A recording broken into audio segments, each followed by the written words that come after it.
Hey guys, welcome back to the channel. This is story about what if Naruto becomes power of destruction in Highschool DxD Part 1. Before I start, please do support for more amazing content and comments for Part 2. Do consider to subscribe my channel and share my video to your friends and check out the description as well. Let's start the video. Lying in a puddle of his own blood and water, a young boy could be seen staring up at the sky. His blue eyes slowly lost their light as blood exited his body from the fist-shaped hole in his chest. Is this how it ends? The boy thought as his blonde hair stuck to his face from the rain that cascaded upon his dying form. I didn't even get to be Hokage. How could it go so wrong so fast?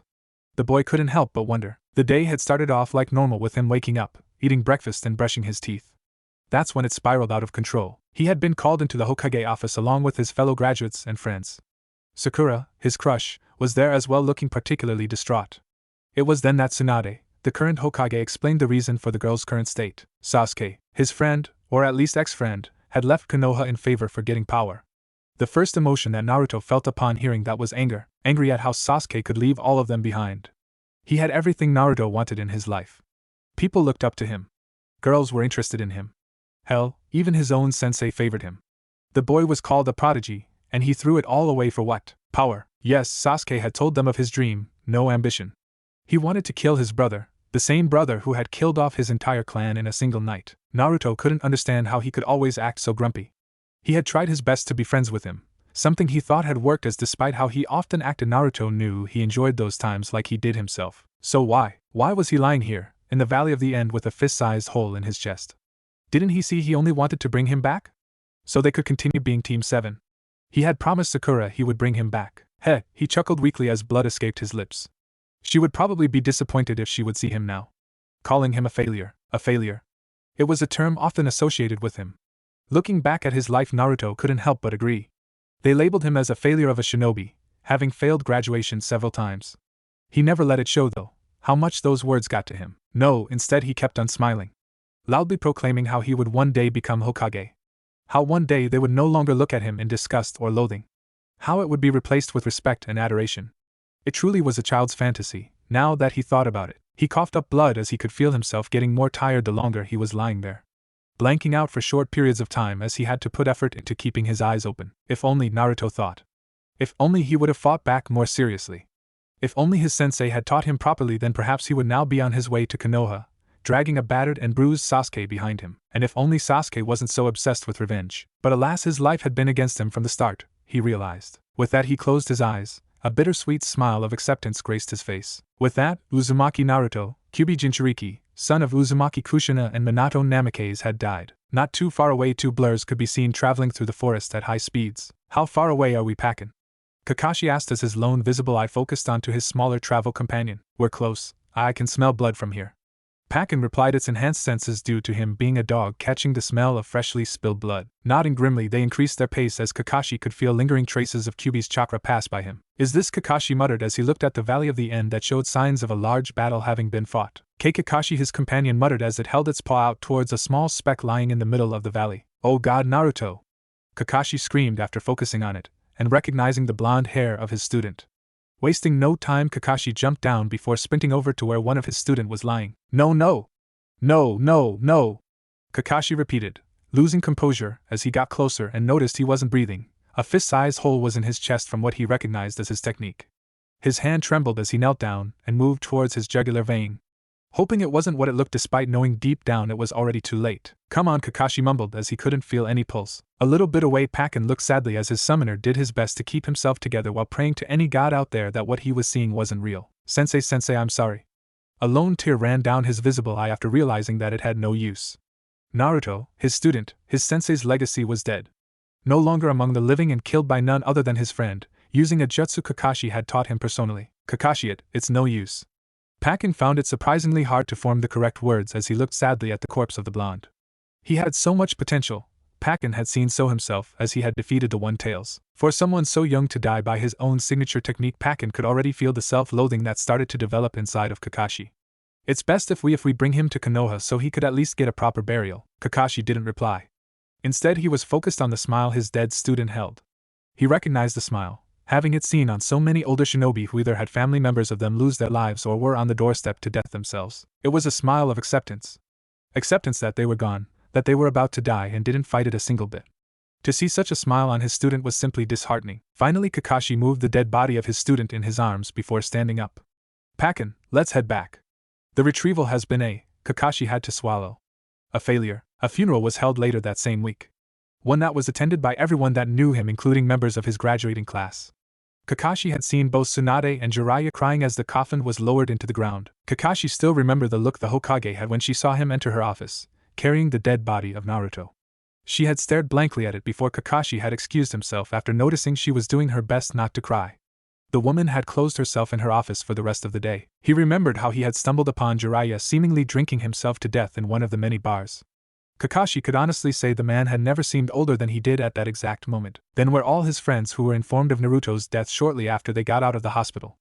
Even now he could see Hinata's look of disbelief as she received the news. Tsunade had shortly thereafter declared Uchiha Sasuke a ranked missing nin with a very sizable bounty, dead or alive. In an unknown place 10 holograms could be seen, each standing on what appeared to be a finger of a massive demonic-looking statue. Zetsu, why have you called us all here for? A man spoke up as purple-ringed eyes looked at the plant-like man. We have important news to report. Uzumaki Naruto the Kyuubi Jinchuriki is dead. Silence, no one said a thing as they processed the info and looked at their leader who signaled for Zetsu to continue. Here an almost mocking grin formed as the plant man's eyes locked upon Itachi's figure. It was reported he has been killed by none other than Uchiha Sasuke, Itachi's younger brother, after he tried to stop him from going to Orochimaru. Everyone's eyes locked on Itachi, who had closed his eyes as he heard what Zetsu told them. But that's not all. Uchiha Sasuke has been marked as an A-rank missing nin by Konoha, wanted dead or alive. One could almost feel the amusement Zetsu held as all the attention was on Uchiha Kinslayer. TCH, should have gotten rid of that brat. Deidara spoke up, not wasting a chance to badmouth any Uchiha. Now we have to wait several years for the Kyuubi to reform. Itachi said nothing. This is an unfortunate setback. While we weren't ready to seal the beast just yet, it is unknown how long it will take for the Bijou to reform, with reports each varying in time. For now, I want Zetsu to keep gathering information while keeping an eye out for any large concentrations of chakra. Kakuzu, Haiden, both of you keep collecting funds we will be needing soon. The rest of you will head out to Otogekyo, which I heard was Orochimaru's own village. I want you to go there and turn that village into a crater while keeping an eye out for any information regarding the snake. He's been a thorn in our sides for too long, and even now is causing us trouble. Dismissed. One by one the holograms disappeared till only one was remaining. Red, glowing eyes staring upwards, which held a small amount of regret that his plan for the Uchiha clan's name to be cleared has backfired. Foolish little brother, was all he said before he too vanished, leaving behind an empty cave. The sound of a baby crying was heard, coming from one of the many rooms the hospital held in the underworld. A middle-aged man with black hair could be seen looking peacefully at the blonde-haired woman lying in bed. Holding in her arms was a small baby who had a small amount of blonde hair on his head. As the baby opened his eyes, both male and female took note of his cerulean blue eyes that matched the woman that was holding him. So adorable, the woman said as she let the baby play with one of her fingers. What do you think, Zekrom-kun? She looked at the black-haired male. I think it's a shame he looks almost identical to you, he joked before answering seriously upon noticing the woman's dangerous look. I mean, he's indeed very cute, he answered nervously. You want to hold him? She asked him. Does little Naruto-kun want to see its daddy? Small baby seemed to laugh as his small arms made grabbing motions towards the man who approached and gently took him out of her arm. He truly looks a lot like you, the man said with a smile. I wonder which power he inherits. Your flames or my power of destruction. We'll have to wait till he's older, the woman said as she carefully sat up. Despite being a phoenix and capable of healing her wounds quickly, she still felt the phantom pains of having given birth. Usually children show their powers around their 7 or 8 years old. The door to their room was suddenly opened as both parents looked at who entered. Zeoticus, Venilana. Zekrom greeted the two. Lord Bale, you too, Lady Riette? Their eyes landed on the small bundle Zekrom was holding. Is that Venilana said as she looked at her ancestor. Indeed, this is Naruto Bale. Both Venilana and Zeoticus took a few steps closer and looked at the small baby. Naruto, strange name, Venilana said to Riette as she noticed he had the same hair color and eyes. He looks a lot like you. It means Maelstrom, which seems fitting as we can already see his potential. What brings you here? Aside from visiting you and little Naruto-kun here, we're checking up ourselves. Venilana placed her hand on her stomach, causing the other two adults to understand she meant. The pair left their room shortly thereafter, allowing both parents to spend time with their child. At the end of the day, Riette was allowed to leave the hospital after several checkups. The following days it was busy at the Bale mansion as visitors from all sorts of devil houses came by to congratulate both Lord Bale and Riette on the birth of their son. A few devils even tried to make several marriage contracts but were quickly shot down the moment Riette heard of those, telling Zekrom she wants her son to find someone to love on his own and refusing any offer that was made. No one dared to argue with the woman who could burn even high-class devils with a single touch. They weren't that stupid. In a destroyed field, One of the many acres of land the Bale clan owned Naruto could be seen standing. He was currently 13 years old and had grown a lot over the years. His blonde hair had grown both spiky and longer to the point he had a few bangs that were covering his eyes. He was both well built and tall for his age, being an inch or two taller than his good friends, Surzex and Ajuka. Surzex was the son of Lord and Lady Gremory. Whereas he looked a lot like his mother, Surzex on the other hand was almost a copy of his father with the exception of his face which was more towards Lady Venelana's shape. Surzex was a couple months younger than he was, though that didn't stop them from becoming good friends the moment their parents had introduced them to one another. Surzex had also introduced him to Ajuka, who was one of his friends. He was a young boy with green hair which he preferred slicked back and light blue eyes several shades lighter than his own. Despite his young age he was smart, and Naruto wasn't ashamed to admit that when it came to strategy games or anything the like he would not stand a chance. He was by no means stupid, but Ajuka was just another level of smart. Something interesting had happened to him, something that made him a hot topic to talk about throughout the underworld. Unlike his parents, who both held one of Underworld's most powerful abilities, those being the Bale's power of destruction and the Phoenix's flames, his powers had mutated much to their shock. The first time he unlocked his power was with his parents when he was just past 8 years old.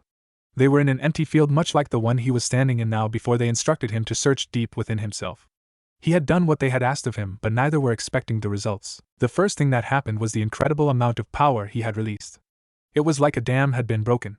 It was so much and so potent everyone in the surrounding area could feel it. Soon thereafter a set of gasps were heard as both Seacrum Bale and Riet looked at their son who stood before him. His arms were covered in flames, but what caught their attention was the color of the flames. They were dark red and crackled with what appeared to dark crimson-colored sparks which destroyed anything it touched. His parents had to take a few steps back from the immense heat that came from the flames covering his arms. His father quickly recognized the sparks as being his clan's ability, but was still confused regarding the color of his flames. A glance towards Riet showed she was as surprised as he was, as it looked like some sort of mutation of both their powers. They simultaneously thought. They had asked him to call his power back before immediately bringing him to someone with more understanding on the matter. Once there, their speculations were confirmed that it was indeed a mutation between Phoenix and Bale powers, and aptly named it Flames of Destruction. Of course, once news came out that the current Bale heir had an entire new bloodline, a combination between two of Underworld's most wanted powers, they flocked to him to catch a glimpse of said power. The fact that it could apparently be passed down to any future children he might have was enough for their greed to come to the surface. Luckily for Naruto though, his father made sure they all stayed away as he wasn't used to the attention on him. They all listened. After all, nobody wishes to be on bad terms with the Bale clan, the one clan which held the rank of Great King due to having the purest blood. Back with Naruto, the boy could be seen forming dozens of magic circles each second. After realizing that he had incredible reserves for his age, he had started early on with several exercises to help him control it. One such exercise was the one he was doing now. It helped both increase his control over his power, while simultaneously helps increasing his casting speed. Some had already began calling Surzex, Ajuka and himself the future of the devil race, as each had shown a high degree of expertise over their powers despite their young age. Not to mention that each of them had above normal amounts of demonic energy compared to devils their own age or older. Releasing a sigh, Naruto stopped what he was doing, allowing the remaining magic circle to shoot a concentrated beam of crimson flames straight down, which expanded upon coming in contact with the ground. Naruto had to squint his eyes as the light it gave off was too much even for him. As it died off, Naruto looked at the scorched area that reached close to 50 foot in diameter. Pretty good for a single attack. Naruto nodded to himself in satisfaction before he turned around and calmly made his way back home. Hopefully his father had something he could do. "To-sama." Naruto greeted his father as he entered the mansion before noticing the other people in the room. Naruto-kun," his father returned his greeting. "Let me introduce you to Lord and Lady Citri." He motioned over to the couple standing near him.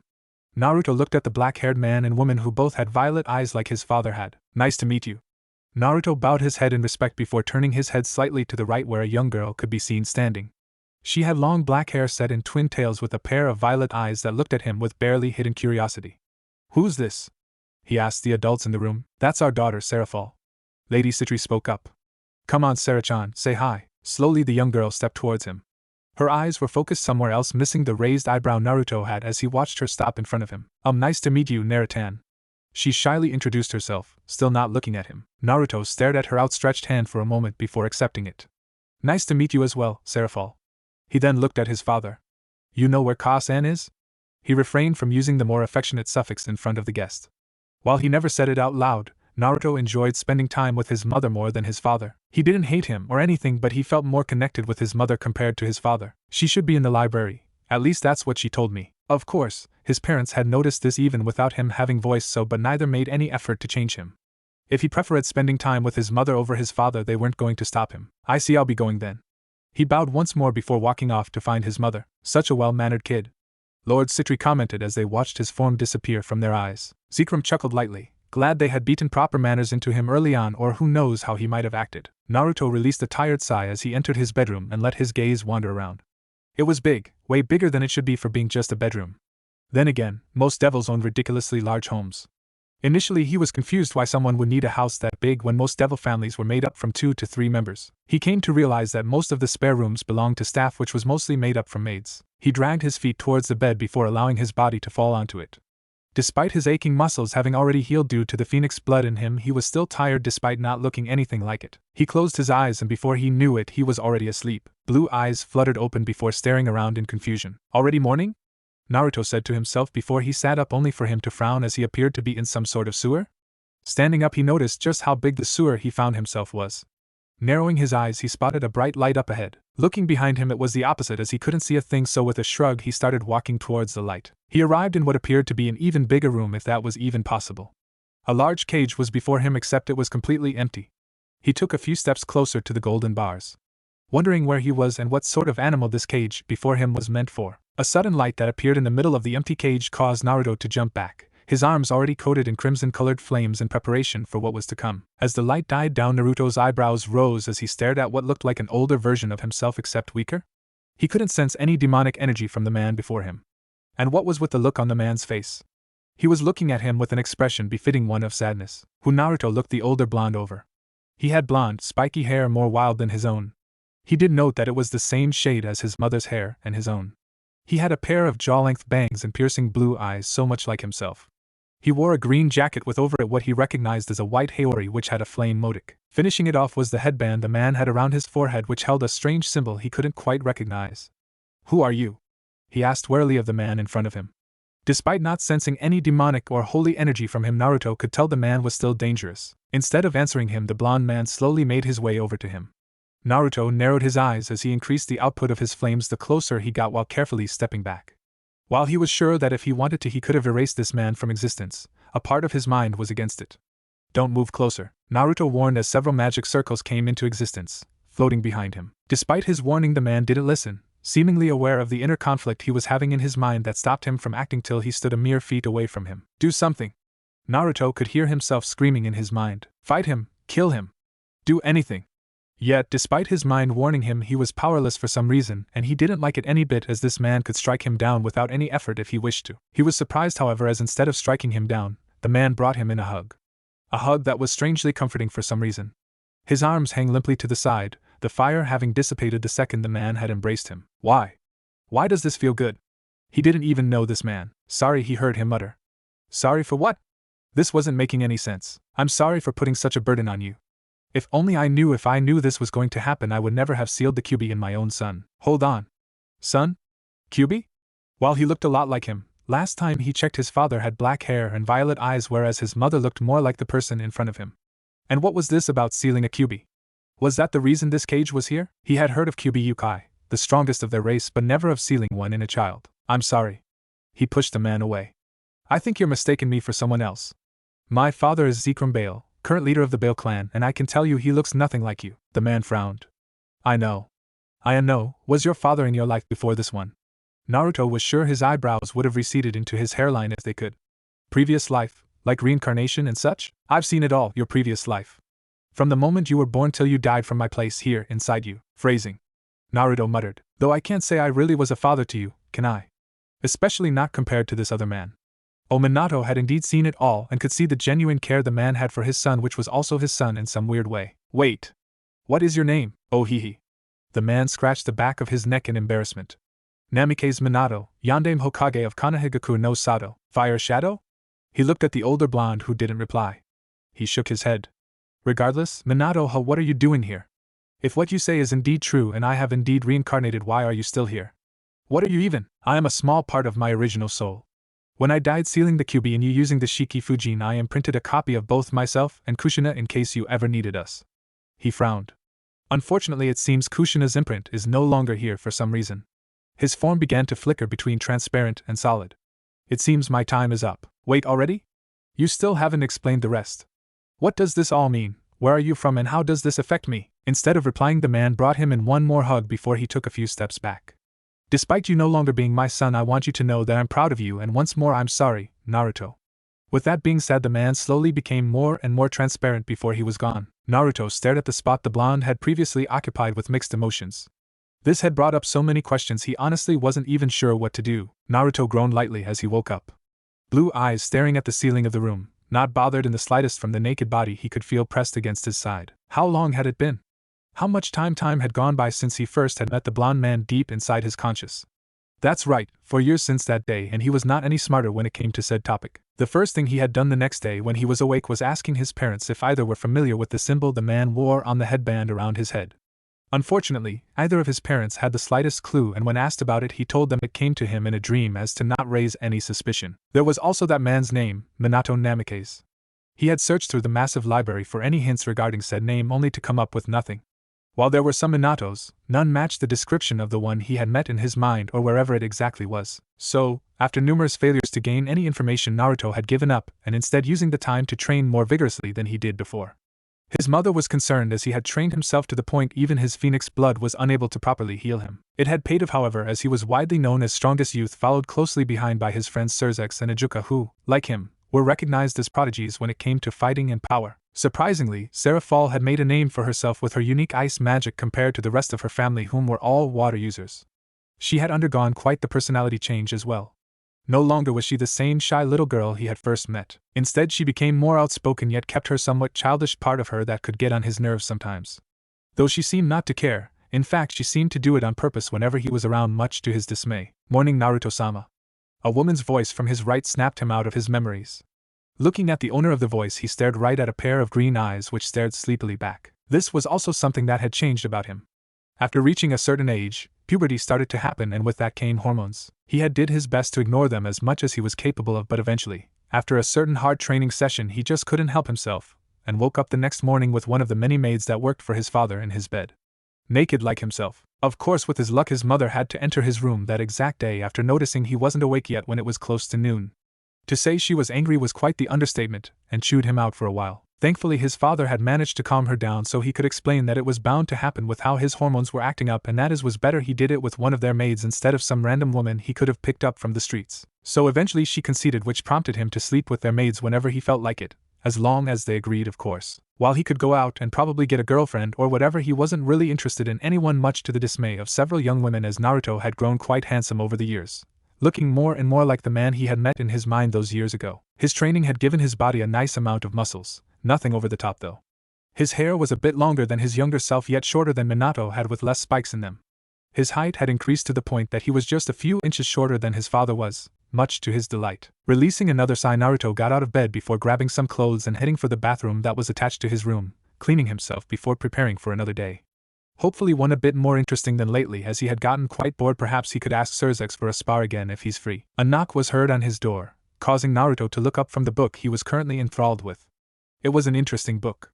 One that told stories about the early days of devils and angels and how the underworld was formed into what it was today. "Come in," he called as the door leading to his room opened. "Hello, Naruto-sama." He looked at the owner of the voice, which revealed itself to belong to a young woman with long, dark brown hair. Another one of the many maids that worked for his family. Even from where he was sitting in the dimly lit room, he was able to see the light blush that adorned the woman's cheeks as she averted her eyes after noticing he wasn't wearing a shirt.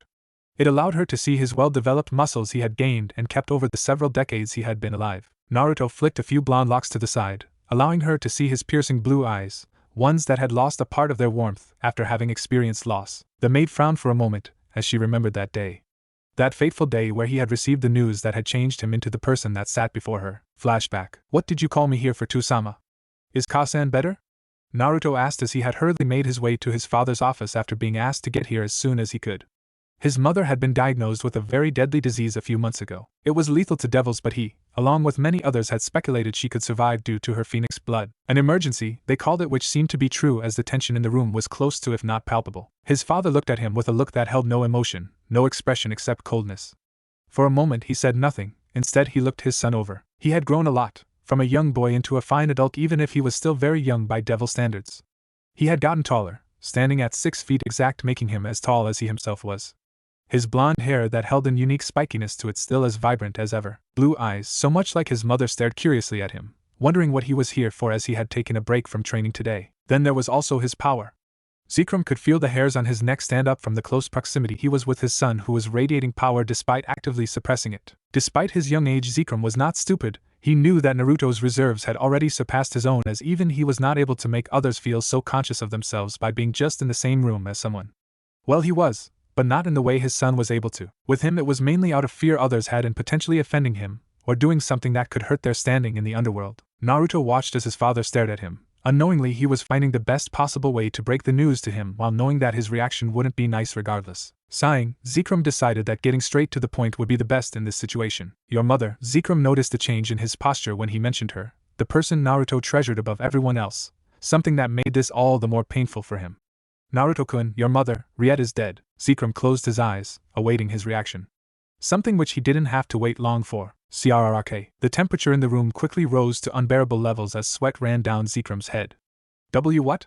He heard his son mutter as he released a massive amount of power as cracks formed around the reinforced room. Naruto-kun, he stopped as he noticed his son seemed to mumble something he was unable to properly hear. Impossible. Why, you're lying. She's supposed to be invincible. He looked at his father, hoping that he was joking with him, that he did not just say that his mother, the woman he cared the most about in the world, was no longer among them. Wasn't even there. He shut his eyes tightly as tears trickled down his cheeks. Tears that were worth a fortune to anyone who would have gotten their hands on them in the right situation, but Naruto didn't care as a teleportation circle formed underneath his feet. He didn't even look at his father as he was teleported away. Zekrom sat down in his chair before releasing a tired sigh as he looked at the now destroyed room due to his son releasing his powers. Scorch marks formed on the ground and curtains with some burned to crisps. Large cracks had formed in the wall and the floor, both running through the entire room. He should call someone to fix it when he had time. Out of nowhere, an absolutely massive amount of demonic energy washed over him, causing his heart to skip beating for a split second as his fingers dug into his chest to keep him from collapsing. He was sure he wasn't the only one affected, as it was so potent and filled with hate that no doubt the maids were doing much worse. Following the spike of energy, the air got noticeably warmer to the point he had to open a window lest he be cooked alive. As he opened the window, he looked outside and saw a massive pillar of flames shooting high in the sky. Even from several miles away, he had no squint from the amount of light it gave off. It seems you have truly surpassed me, my son. Zekrom noticed as the amount of power he could feel being released was already higher than his own. I can only hope he calms down, as I'm sure the entire underworld could feel if not see what is happening. Flashback end. After that meeting, the relationship between him and his father had worsened to the point that they rarely spoke to each other. Naruto had even moved his room to a different side of the large mansion. The reason for this was because how his father acted after his mother had died. He acted like nothing had happened, like he hadn't just lost his wife. It bothered Naruto. It bothered him to the point that they had their first real argument/fight, which only strained their relationship more, to the point that one would think they were more strangers instead of family. It got even worse when his father had tried to introduce some woman from a house he gave no crap about. Naruto had stared at the woman with disdain as she attempted to replace his mother. He cared nothing about her and had let it known verbally, only for his father to apologize to her for his behavior. While some saw his actions as childish, Naruto didn't care. He only knew that he did not like that woman who tried to replace his mother half a decade after she had died. Yes, his father was allowed to date someone else.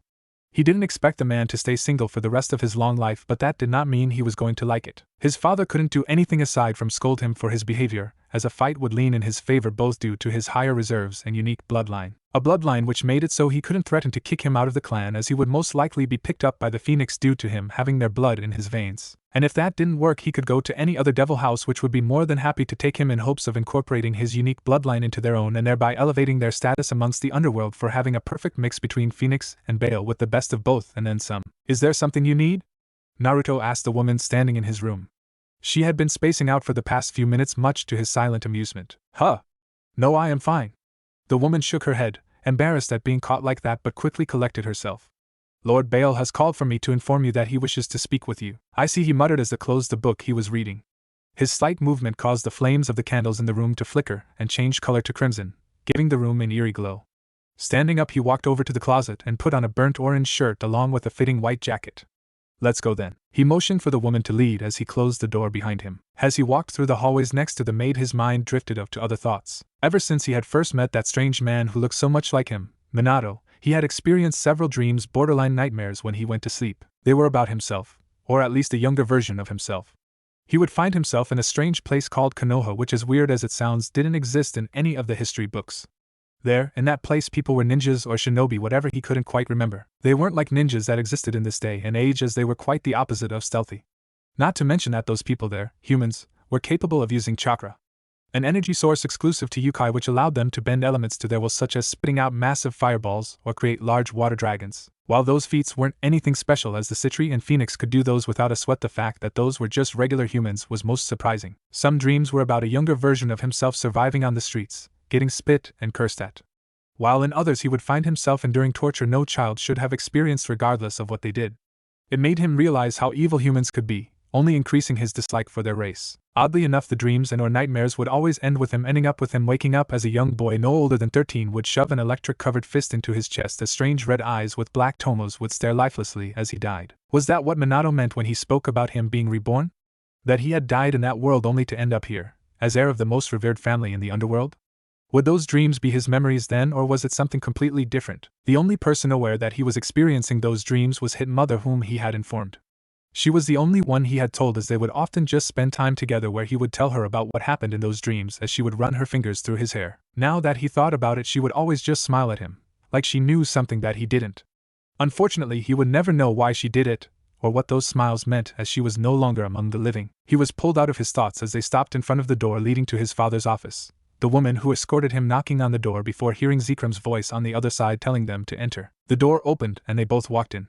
"I've brought Naruto-sama here, Bale-sama." She bowed her head in respect. "Good, you're dismissed." He waved her away as she closed the door behind her, leaving father and son in the room. "Take a seat." He gestured to the chair that was on the other side of his desk. He looked at it for a moment before, with an almost unnoticeable shrug, walked over and sat down. "You wanted to see me?" he asked, quite rude as he made himself comfortable. "Yes, I did," Zekrum said, not bothered by his greeting as his expression turned serious. "I take it you're aware of the current tensions between the three biblical factions?" Naruto nodded his head. How could he not be? Anywhere he went he noticed the slight actions people made. That's not even to mention the things he would overhear being talked about in secret, or the information that would accidentally leak when he was nearby in an attempt to get in his good graces. There's a possibility of a war breaking out between heaven and the underworld, and surprisingly Grigory. The exact reason I don't know, but it wouldn't surprise me if it were for some petty reason like most wars are fought by humans. Though I have no idea why the latter would join in, seeing as it should be none of their business. Zekrum allowed a small smile to grace his face as he listened to his son talk. He had quickly come to realize that he wasn't a big fan of humans, mainly because they supported heaven and thereby the biblical God, but he also held no small amount of disgust for the race of warmongering beings.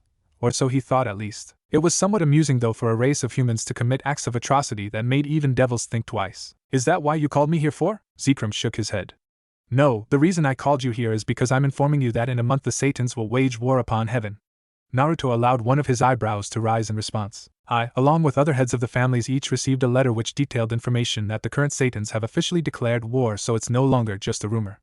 I'm telling you to get ready, as devils will be relying on you, just like your friend Serzex, who no doubt is having the same conversation with Zeoticus. You two along with the Juka are looked up at as a new age for us devils and to bring us to greatness. This war is where you will prove your worth, as you will no doubt be fighting on the front lines. I too will prepare myself, having not fought for a long time." He allowed his power of destruction to spark into existence, which was still as potent as ever. "I see. Thank you for informing me. I'll take the month to finish something I'm working on which will give me quite the advantage for the war." A sadistic smirk made its way onto his face before it was gone. "I'll be taking my leave then." "Oh, Naruto-kun."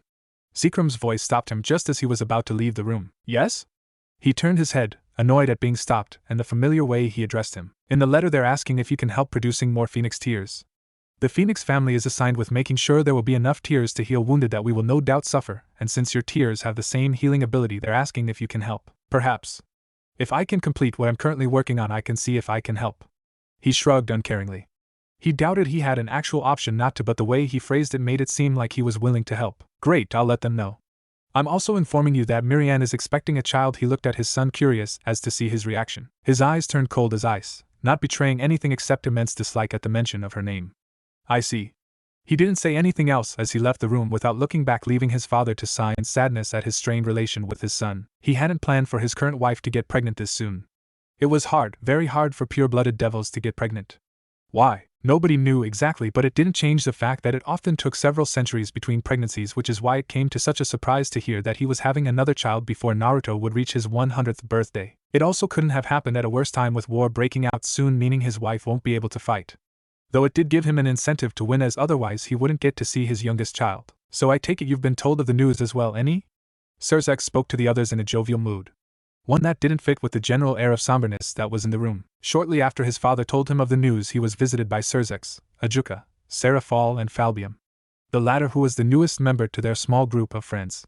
He was pretty relaxed, borderline lazy, but when you could have a conversation with him, they were always very interesting. Yup.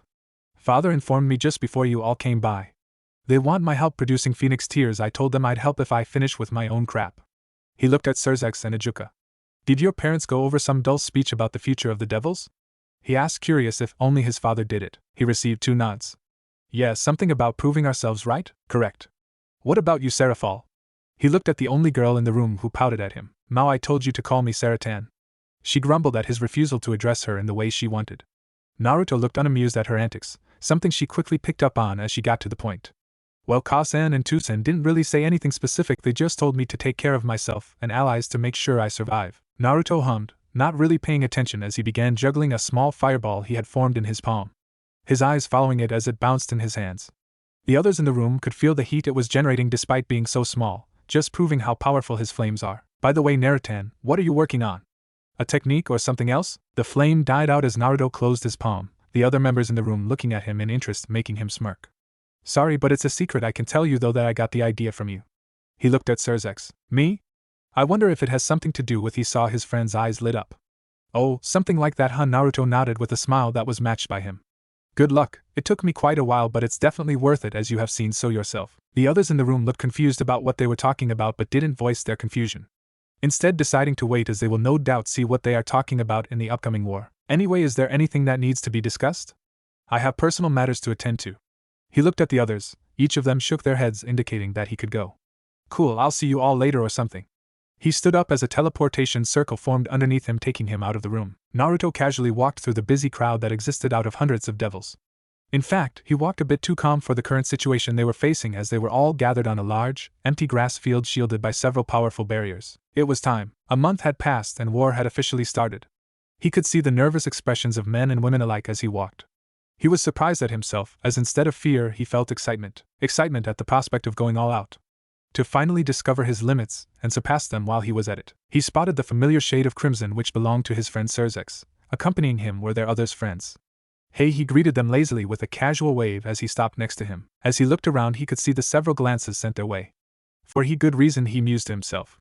When he made his way to his friends, he could easily find them, as both Ajuka and Surzex had reserves bigger than anyone here bar his own. It pretty much made them a beacon, which was only amplified as he joined them. Hey Naruto, did you manage to finish what you were trying to achieve? Surzex asked him. Naruto looked at him for a moment before a smirk formed. Yep, I completed it 2 weeks ago actually. His answer surprised them. 2 weeks, Surzex repeated before his eyes widened and was joined by the others who held similar expressions. Are you telling me that immense spike of demonic energy that could be felt through the underworld was you? Despite trying, he couldn't quite keep the shock out of his voice. How could he not, as it was talked about by everyone? Not to forget that it had rained for 3 days straight following the heatwave that had affected them all. Naruto scoffed. Of course it was me. Who else has enough power with the exception of you and Ajuka? He waved his hand, unconcerned by their looks. Just wait till you see it in action. You can't miss it, he said with pride. They could feel his excitement, and didn't know if they had to be worried for him, since he seemed to be almost looking forward to fighting. Sensing a small, almost unnoticeable spike in energy, he followed it to the source where his father could be seen. Surrounding him was Lord Phoenix, his uncle with blonde hair much like his if not for the slightly darker color he had. Next to him was a person he quickly recognized as Surzex's father with crimson hair, which was unique to the Gremory family. He locked eyes with his father. Neither said a thing as they conversed with just their eyes. Don't die, he rolled his eyes. You should be more worried about yourself than others. After all, those old bones of yours will be put to good use. His father scoffed like he was offended before his expression changed to one more gentle. He stared at his son before giving a firm nod, telling him that he trusted him to take care of himself and come out of this alive. Despite their strained relation, Naruto couldn't quite help the smile from forming as he sent him a salute. He felt someone tap his shoulder and turned around to see Ajuka, who motioned for him to look towards the front. Doing what he was told, he allowed his eyes to widen if only a bit as he watched the 4 Satans stand next to each other on an elevated platform. Naruto zoned out as they began talking. Something about taking rightful place amongst them. A bit of revenge talk he was able to take in, and it was finished by showing the rest that they were the most powerful, or whatever. Honestly, Naruto cared little for anything that they said. His blood was pumping, he could feel his energy circulating in his body, ready to be let loose any moment. The urge for a good fight calling out his name. He could already see himself slaughtering all of them, one by one, be they angel or fallen. Hell, at this point he would probably even kill a devil should they get in their way. Unknowingly to him his eyes changed from blue to red as he slowly began leaking out killing intent accompanied by a bloodthirsty smile that promised death and destruction. It started out small, but the more he let his mind wander the bigger it grew as fellow devils began feeling it and looked for the source, which was him. Flames began to flicker into existence surrounding his form. Some formed at his feet while others around his shoulders and fingers.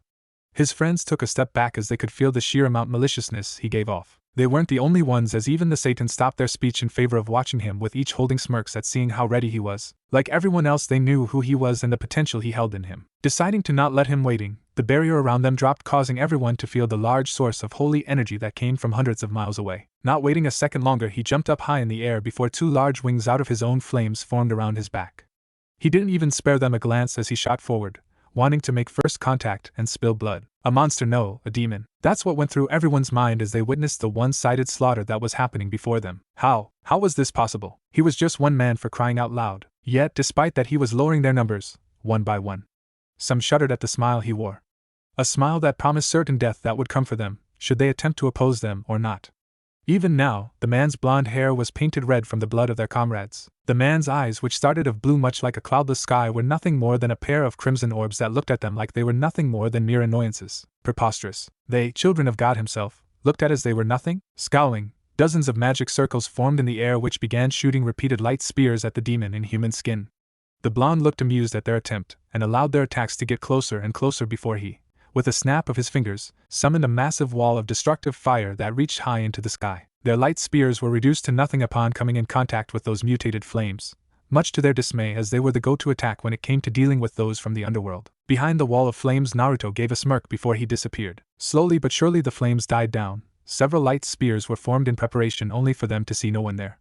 It was empty. The only sign he was ever there was the scorched ground before them. Grk. Gurgling sounds reached their ears, prompting them to turn around only to see their target standing there, his back facing them, unconcerned that they might strike him down. Smirking arrogantly, they got ready to attack him once more, only for their eyes to widen as one by one they fell to their knees, each of them sporting a hole where their heart used to be. Naruto clicked his tongue in annoyance as he could feel their life force fade away. One would be surprised if they were to see the look he was sporting at this exact moment. Even with himself covered in blood of those he had slain, he still was not satisfied. He had hoped that this war would provide him with opponents which he could test himself again, to finally find out what his limits are. But instead all he got were a few dozen grunts that were not even worth the effort he had put in. They were weak, detestable. Just mere annoyances who stood in the way of the true important ones that were fighting in this war. But alas. He casually shrugged his shoulders. Perhaps if he would kill more and more of them, someone more powerful would appear? With that, a pair of wings made of flames formed on his back as he kicked off, leaving behind a field littered with corpses belonging to one of heaven's many battalions that were eradicated by a single man. Mere minutes after his departure, a small group of devils arrived. Along with them was Sarafal, who had quickly tried to catch up to her friend after he had left them all behind. "Dear Lucifer, what happened here?" She heard one of the men speak as they looked around at the scattered body parts that lay around. The field was painted red with the exception of the large scorch mark that stood out in the middle. Despite them being devils, most weren't used to seeing something like this before them. It looked like a one-sided slaughter had happened against an opponent who simply outclassed them. "Naruto happened." She spoke up, getting their attention. "Naruto? You mean the son of Lord Baal?" She nodded. Damn, never would have expected that from a kid like him. He did look quite excitement at the prospect of fighting, but still, to single-handedly kill of an entire force of angels. He looked around and noticed the others of their group were looking at the dozens of angels who each sported an empty hole in their chest. Not too far away, several hearts could be seen laying there on the ground, showing that they were removed with almost surgical precision. Sarafal said nothing. Her thoughts were with her friend whom she was concerned about. She was sure everyone had felt the malicious energy rolling off of him seconds before he shot off. It was pure evil. Yes, they were devils and their energy was dark, but what she had felt coming from him was on a whole different level of dark. Just being close to him made you tremble as you could feel his desire to kill, maim and destroy whoever got in his way. It was a big difference compared to he usually was, which was more carefree with a welcoming aura surrounding him, prompting others to want to speak or be around him. What she and others had felt made them want to run away and hide from him in fear of standing in his way. So potent the aura was that others had went a different location as to not get in his way. After giving Naruto's work one last look over, the group set off, hoping to find him or anyone else. Meanwhile, Naruto was flying through the sky without a rush. His previous encounter with what he assumed were mere scouts had left a bad taste in his mouth, which he tried to get rid of by taking his time traveling to where he could feel a lot of energy signatures belonging to both angels and devils. Most likely a big battle was happening, and he looked forward to taking part. His speculations turned out to be true, as not long thereafter he came upon the sight of a massive battle going on. What surprised him, however, were the black, feathery wings he could see. Wings that belonged to either angel or devils but fallen. He was curious what they were doing here, as this war had nothing to do with them as far as he knew, at least. It was between heaven and hell, not to mention that their numbers were the lowest of the three factions, which made him question what Azazel was thinking. As he looked at the battlefield, he spotted the long crimson hair belonging to his friend and slowly flew towards him. As he lowered himself, he summoned a massive wall of fire stretching for what seemed to be miles, along with it being several hundred feet high, causing those that were high up in the sky to quickly move back. "Yo!" Naruto greeted his friend, who had turned around to face him the moment the flames were summoned. "Oh, Naruto. It seems you have been busy." Surzex greeted them as he noticed his blood-covered hair and hands. "Yeah, I ran into some scouts and quickly got rid of them. They were disappointing, really, didn't even put on a good fight." He ran his hand through his hair, unbothered by the blood in it. "You killed an entire battalion?" He shrugged. "Yeah, though they were really weak. Like, it actually upset me how pathetic they were." He chuckled. "Didn't even realize it when I removed their hearts from their chest." He clenched his bloody fist. Surzex chuckled nervously upon hearing that. "By the way, what is up with those fallen? Why are they here? I mean, last time I checked, this has nothing to do with them." "I'm not sure of that myself. Anyway, can you get rid of those flames of yours? It's getting quite hot in here, and I'm sure others will agree." Surzex gestured behind them at those who kept their distance from the heat. Rolling his eyes, he snapped his fingers, allowing the flames to die down till they were just flickering embers. "I'm gonna meet Azazel. Perhaps he can provide an actual challenge instead of the rest of the fodder." Without waiting for a reply, he jumped up, his wings once more coming into existence, as he headed towards the only 12-winged fallen alive. "Ho! So Naruto Bale himself comes to face me?"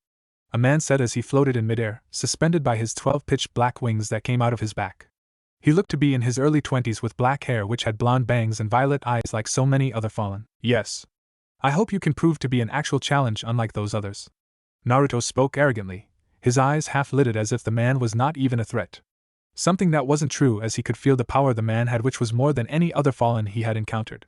Probably what made him the leader of their faction. Instead of getting annoyed by his arrogance, Azazel merely smirked at his younger opponent. He had heard all sorts of information about the young Bale heir. From his unique bloodline to his enormous magic power, which was said to have already surpassed some of the strongest beings. He, Surzex, and Ajuka were said to be some of the major players of the war on the devil's side. Someone who should be eliminated if the opportunity presents itself, as some had feared what would become of them when they would get older. However, where some would find themselves afraid after sensing the younger male's massive magic reserves, Azazel only found himself shaking in excitement. Apparently the boy was quite a monster when it came to fighting, a true devil who enjoys the thrill of a fight. The fact that he was already covered in blood only seemed to back up those reports. "So I guess you wish to fight, huh?" Azazel said as he released his killing intent on the younger boy, who smiled viciously in response. "Yes, let's see if you truly are worthy of your wings." He released his own aura and bloodlust that washed over the battlefield. Even Azazel was caught off guard at the potency of his aura, which surpassed his own, before he quickly collected himself and got ready. Closing his eyes, Naruto stopped releasing his killing intent before opening them, showing a deadly glint mixed with excitement of what was about to happen. As if there was some unseen signal, both men shot towards another, meeting the other in the middle, fist against fist. After staying locked like that for longer than comfortable, they disengaged before going back on the offense. Their limbs were a blur as they dealt but also took damage. Naruto felt a fist impact against his cheek and allowed momentum to turn him around before lashing out with a kick which was blocked. Despite blocking, Azazel was set several feet back as he clenched his fist from how hard he had kicked him. It was impressive for someone his age, Azazel mused. He was several millennia old, yet here was a boy barely a century old matching him blow for blow. Looking at his opponent, Azazel saw him smirk. The wounds he had dealt had already been healed, and he cursed the boy's phoenix blood. The only sign he had managed to get a hit in was the few drops of blood that ran down his chin. "You're good," Naruto yelled. "I can't remember the last time someone has made me bleed." He clenched his fist and Azazel could see crimson flames flickering in existence. "But let's take this up a notch, shall we?"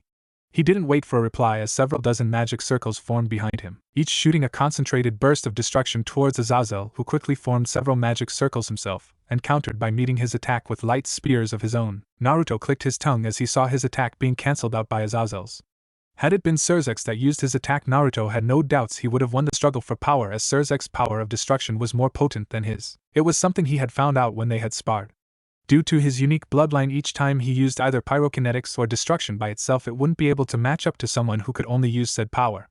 But if he were to use his unique bloodline, which was a mix between the two, his attack would always come out on top, unless of course the other would vastly overpower their own attack. Due to being lost in his thoughts, he missed Azazel forming another light spear, this one much more powerful than the others he had made, and threw it towards him.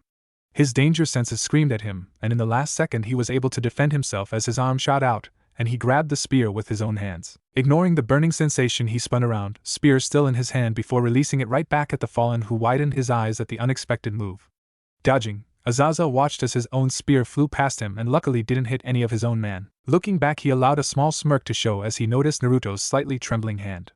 Despite him being a phoenix with high regeneration, holy energy would still hurt them, which was one of the reasons he was so surprised by his counter. Noticing Azazel's smirk, Naruto surprised the man as he brought his other hand up and lit it aflame before severing his damaged hand.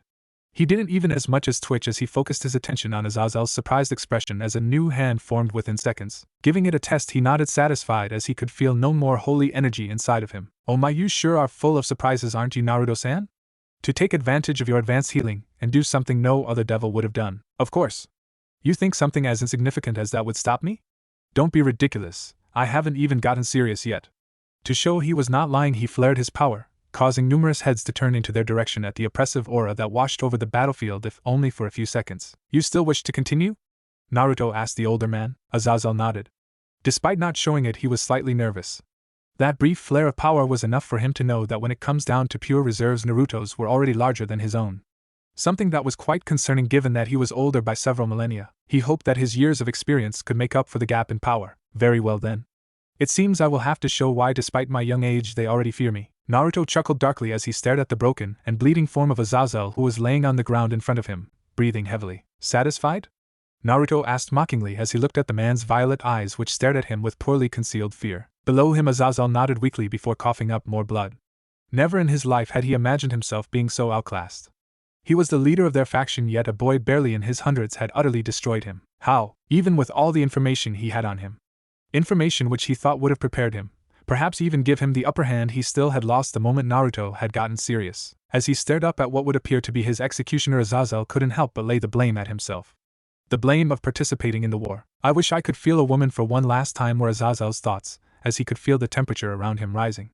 No doubt for whatever he would use to finish him with, and closed his eyes, only for nothing to happen. Slowly he opened his eyes and looked up to see Naruto's arm being stopped by none other than Surzex himself. While any other time he would have questioned what went through the crimson-haired man's head, he decided to keep quiet this time. "Enough, Naruto. We're being called back," Surzex said. Naruto glanced at his friend from the corner of his eye before smirking lightly as he lit his entire arm aflame. Surzex only narrowed his eyes as he coated his arm in the power of destruction and increasing the grip he had on his arm. Eventually, what for Azazel felt was an eternity, Naruto stopped and allowed Surzex to lower his arm. "Very well." He looked down at Azazel, his eyes flashing between blue and red before he looked away. "Till next time," he said way too cheery to the crow below before he kicked off. "Why?" Azazel asked once only Surzex was left. The man said nothing for a moment before reaching in his pocket and retrieving a small vial. "Here, I take it you know what these are." Azazel reached up and took the vial from his hand before bringing it to his mouth and downed it. Immediately he felt his wounds close up and was good to go, aside from the small amount of blood he lost. It would do nobody any good if someone like you were taken out this early in the war. Don't mistake this as us being friends or anything. I only did it for Naruto. Having said his piece, wings sprouted out of Surzek's back before he too left. Azazel stood there for a little bit longer, all by himself, before slowly he began to chuckle. "Naruto Bale, you truly are a monster," he said to himself as his eyes were focused on a different vial he was holding.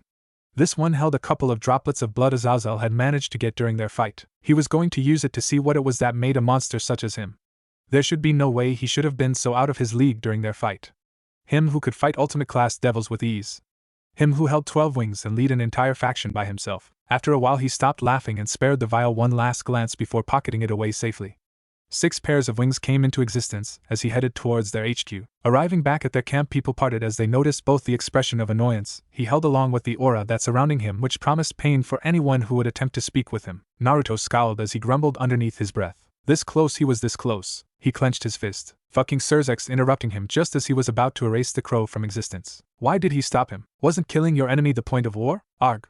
He suddenly yelled in frustration before expelling a ring of fire from his body. He was sure people would have cheered for him had he actually finished him off.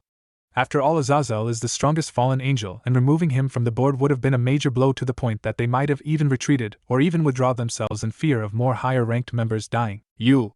Where's my tent?"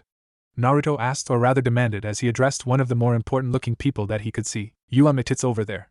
The man stammered slightly as his red eyes seemed to bore into his own before pointing to a small group of tents set up together. It's the second one on the right. Naruto grumbled some sort of thanks as he moved towards his tent. Entering, he immediately walked up to the futon that was there and allowed himself to fall down, the blood on his clothes and hands having gotten rid of during his little fight with Azazel. His clothes were still dirty, however, something he didn't care about as he relaxed on the soft futon. Not long after he had laid down, the sound of footsteps alerted him of someone entering his tent. Opening a single eye, his annoyance returned full force as he saw it was Surzex that had entered. Catching him off guard, Naruto shot up from the futon before landing a haymaker right on Surzex's right cheek, sending the crimson-haired man flying out of his tent and coming to a stop several dozen feet away. Naruto, Surzex greeted as blood leaked down the side of his mouth before he slowly got up, wincing at the throbbing pain he felt from the hit. Seeing Surzex flying out of the tent gained the attention of several devils that were there, including Ajuka and Sarafal, who came to see what it was about but didn't interfere. Tell me, why did you stop me from finishing him off? I already too. Stop lying to me. He interrupted him as the temperature in the area seemed to rise in response to his outburst. I was this close. He held his index and thumb a centimeter away from touching. Just one more attack and he would have been done, and we would have gotten rid of one of the bigger threats in this war. He leveled him a glare. So tell me, why did you stop me from killing Azazel? At the mention of the Azazel's name, several devils muttered amongst themselves, especially at the fact that Naruto was implying he could have killed the man if Surzex hadn't stopped him. Some looked at him with respect as Azazel was definitely not a pushover. The man had several millennia of experience and 12 wings, indicating that he was ultimate class if using devil ranks. Aside from that, they all knew that Azazel was capable of fighting ultimate class devils with ease, using holy energy every fallen and angel had, which was a massive weakness to any devil regardless of their strength, something Naruto had first-hand experience with. Not going to answer? Naruto asked him before nodding to himself. I see, I'm heading back to my tent. Don't bother me or else. He leveled everyone present with a glare which promised pain before he swiftly turned around and walked back to his tent, not sparing anyone a second glance. The rest of his day went by without any interruptions. Nobody came by, not even his own family. Not that he minded that though, as it was quite nice to just relax and not worry about anything. Days went by as the three biblical factions continued to wage war against another. Unfortunately for Naruto, he wasn't able to fight against Azazel again, as the man would be present in a different area each time he headed out. Each faction suffered large losses, something that showed as more and more tents stayed empty each time they would return. It was getting kind of repetitive for Naruto, as each day he would get up, head out and kill off either fallen or angels depending on who he would run into, and made quick work of them before heading back. It was honestly boring him how easily he could kill. He also noticed his friends were concerned about him ever since his little clash with Surzex. They were getting quite unnerved at how casually he could kill and keep on going like nothing had happened. He shrugged off their concerns, however, as he had no interest in any of that. A heavy blow was dealt to them, the devils, as news reached them that 2 of the Satans had been killed in battle. Rumors said that Michael, heaven's strongest after God himself, did it, but nothing was confirmed. Currently Naruto could be seen floating in the sky, casually incinerating a couple of 2-winged angels who were stupid enough to think they stood a chance against him. He, however, wasn't even paying any attention. For the past few days he was able to sense 2 enormous energy signatures, easily surpassing anything he had sensed in his life. What got his attention though was that they were getting closer and closer each day, to the point that weaker beings were already being affected by the power these 2 excluded. Now though, he felt it even stronger and couldn't help but feel his blood pumping through his veins. Whomever this was would be a true challenge for him. Not like that annoying crow Azazel who decided to stay away from him. No, someone with this amount of power was worthy of seeing him go all out. He only hoped they would get here fast, as he wasn't sure if he could wait or seek out this power himself. Reawarg. The fighting stopped temporarily as a loud roar gained everybody's attention. 2 dragons, each several dozen feet high, crashed into the battlefield. Each were several dozen feet in height and uncaring of those their massive bodies crushed as they fought against another. They didn't pay any attention to anyone aside from the other dragon, as they radiated a massive amount of power. Slowly a large grin crept upon Naruto's lips as he easily recognized the 2. Drake and Albion, the 2 heavenly dragons capable of gods and satans if they wished. Naruto kept on watching as the 2 dragons lay waste to their surrounding and chuckled at the weak attempts of both angels and fallen as they sent lightning spears at the pair, which harmlessly bounced off of their scaled. Naruto! The sound of Surzex calling for him caused him to look away from the 2 beasts and gazed upon the man who, like him, looked unharmed. Amazing, huh? This is what I've been waiting for. This is the ultimate test. I doubt I will get another chance in my life to fight against either of those. He spoke with excitement dripping into his voice before looking at him. You're going to join in? Surzex looked at him before glancing at the 2 fighting dragons that continued to devastate the surroundings and nodding. Yes, I will, in order to make sure none of our men will be killed. If Naruto could smile any wider he would have as he heard that. Very well, I look forward to seeing you fully release your power. He held his fist out towards him. Surzex looked at the outstretched appendage before smiling at bumped against it with his own. Same here, my friend, same here. With that said, he watched as Naruto flew up high into the sky while he stayed on the ground. Both Surzex and Naruto closed their eyes and concentrated on their demonic energy. Then, without a warning, both their power exploded out of their body. The earth shook for miles and the fighting stopped as for the first time since the war both devils let loose their full power. Temperature rose to almost unbearable heights and slowly more and more members of each faction fell to their knees as a massive weight was suddenly dropped on their shoulders, accompanied by a tremendous amount of killer intent which could be felt for miles. Even the two heavenly dragons had stopped their fight as they were affected by their auras. The temperature continued to rise as up in the sky Naruto released more and more crimson flames out of his body, which went on for hundreds of feet in several directions to the point that it looked and felt like they were all in the presence of the sun itself. Suddenly the flames stopped expanding and instead withdrew themselves towards the owner Naruto, who by now could no longer be seen, as in his place was a ball of fire several dozen feet wide in diameter. Bale's famed power of destruction arched around it, and despite being high up in the air, the grass on the ground around him began to burn and the ground turned into lava. Down below on the ground, Surzex could no longer be seen either, as the power he released completely covered his form, and in his place was a beam of red energy that reached up high in the sky. A beacon much like Naruto, as the ground around him had cratered in several feet due to the immense pressure it was enduring. Slowly, just like Naruto, he called his power back to him but didn't weaken in the slightest. The beam got smaller and smaller to the point that it had fully receded into his own body. At that exact moment, the miniature sun above them exploded as both Naruto and Surzex showed everyone their transformed form. Human-shaped aura of destruction / secret art, complete transformation. Phoenix, both exclaimed at the same time as their transformation was complete. High in the sky where Naruto used to be was now a being spoken of only in myths and legends themselves. Devils, angels, fallen, and even the two dragons looked at it in awe, as they could feel the energy it was radiating surpassed any devil they had met before. It was a being made entirely out of crimson flames that flickered wildly yet controlled. Its majestic wings from left to right span over 100 feet in diameter and sparked with red lightning. The bird threw its head back before letting loose a loud shriek which could be heard for miles. Away from him, his father, Zekrom Bale, watched his son with pride visible in his eyes. Never in his wildest imagination he had thought his son would have been capable of doing something like this. Yes, he knew his son had a massive amount of energy which easily surpassed his own, but even he was shocked at just how much it exactly was. He had felt it when he and Surzex went all out, and could easily tell it was several times higher than the current Lucifer, much to his and everyone's shock. He decided then and there that once the war is over he would let his son take over the clan from him. A safe distance away, Azazel too watched the transformation he had undergone, and was a mix between fear and awe. Even when he had clashed with the younger man he had not shown this kind of power.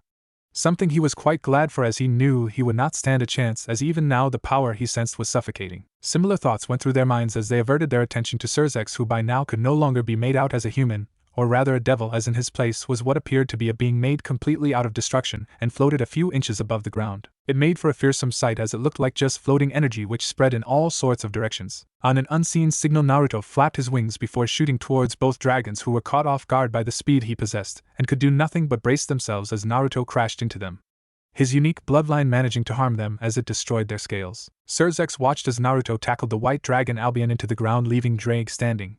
Wasting no time, he moved. For everyone bar a few, he seemingly disappeared. The only sign he moved was the destroyed ground he stood on, as he appeared a few feet away from the red dragon before unleashing a thick beam of destruction which flew towards Drake, who brought one of his wings in front of him to tank the blow. RGH. Drake grunted as, much like his rival, the attack managed to destroy his scales and harm him directly, much to his shock, as none other than Albion had managed to harm him. The surrounding supernatural beings quickly retreated to safety as the heavy weight that previously pressed them down had disappeared and allowed them to move. Both for not wanting to get flattened by the dragon, and because they all knew that they stood no chance against either of the current fighters. Not to mention that they had noticed that Surzex's current form was lashing out wildly, showing that he wasn't completely in control of it. As the attack died down, Drake removed his wing before lashing out with his tail.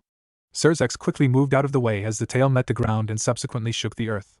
Without any commands, several magic circles formed above the Crimson Dragon, each shooting down a concentrated beam of energy directly onto the dragon's back. Just as Drake was about to strike, he lost footing as the ground shook once more. Both glanced to the side where they could see Albion wrestling with the still transformed Naruto. Disengaging from his opponent, Naruto was about to fly up, only for Albion to lash out with his maw in an attempt to bite him. He was shocked, however, as instead of biting into something solid, his teeth went through his form, allowing Naruto to fly up. Shooting up in the sky, Naruto came to a stop as he could no longer see his opponent, but still sense him. Circling a couple times, he released another loud shriek. Down below, both dragons and Surzex waited as they heard the shriek. Their attention was focused upwards towards the clouds, which began to glow, much to their confusion. Then, without any further warnings, the clouds parted and they could see several balls of fire raining down towards them, each of them as big as Naruto's transformed state. Both dragons brought their wings up for cover, whereas Surzek's concentrated and a shield formed made purely out of destruction. Boom boom boom. The earth shook continuously for the next minute as the trio were bombarded as Naruto continued his assault. Eventually it stopped and an enormous dust cloud covered them. Those who had retreated could only watch on in awe at the battle currently taking place. Monster. That's what Surzek and Naruto were as they looked at the two devils fighting against two beings that could lay waste to gods. Then again, after their show of power, some thought that if they wanted to, both Surzek and Naruto were more than a match against several gods. Coming down, Naruto watched as his attack had left several deep craters in the surrounding area. He noticed Surzek was alright while both dragons sported several scorch marks. Strong. The voice of Drake boomed through the battlefield. You two are by far the strongest devils alive. I can't remember the last time someone other than Albion has been able to hurt me. Indeed, but I can tell you aren't used to that form, are you? Albion spoke to Naruto. Most likely due to this being your first time transforming in battle. Naruto casually flapped his wings before he replied. You are indeed correct. I just wanted to see what my limits are, as I have no interest in those fodder. He referred to the angels and fallen he had been fighting. I haven't felt so alive in a long time. The thrill of knowing that I could potentially die. He flared his power. I missed it. He began releasing more and more power as flames rose above him and focused on a concentrated point before it began to form a small ball which grew at an extremely fast rate. This will be it. My last attack before my transformation will die down. The miniature sun above him grew bigger and bigger as he pumped more power into it to the point that it was already several times larger than he himself was. Surzek, upon noticing Naruto's attack, wisely retreated as he too felt like he was about to lose his current transformation and quickly blitzed to safety several miles away before slowly returning to his normal state and fell to his knees, panting hard. While he regained his breath, he kept his eyes on the still expanding sun and could feel the increase in temperature even at the distance he was now and quickly put up a barrier in front of him. Finally, Naruto stopped feeding more energy to his attack, which by now was a couple dozen times larger than himself, and looked down at both dragons. This is the end, he yelled out before flying away from underneath the small sun he created. Supernova. As his attack descended, Naruto flapped his wings as he quickly got as far away as he could. Halfway during his flight, the flames dissipated and showed a battered Naruto who was unconscious and only clad in pants, his transformation having burned away any other article of clothing he wore. As he crashed into the ground miles away, he was unable to see what happened next as hundreds of barriers popped up in existence. Behind them, they all watched the enormous ball of fire go lower and lower until eventually it made contact with both dragons, and the world was bathed in light. So soft, Naruto thought as he found himself waking up.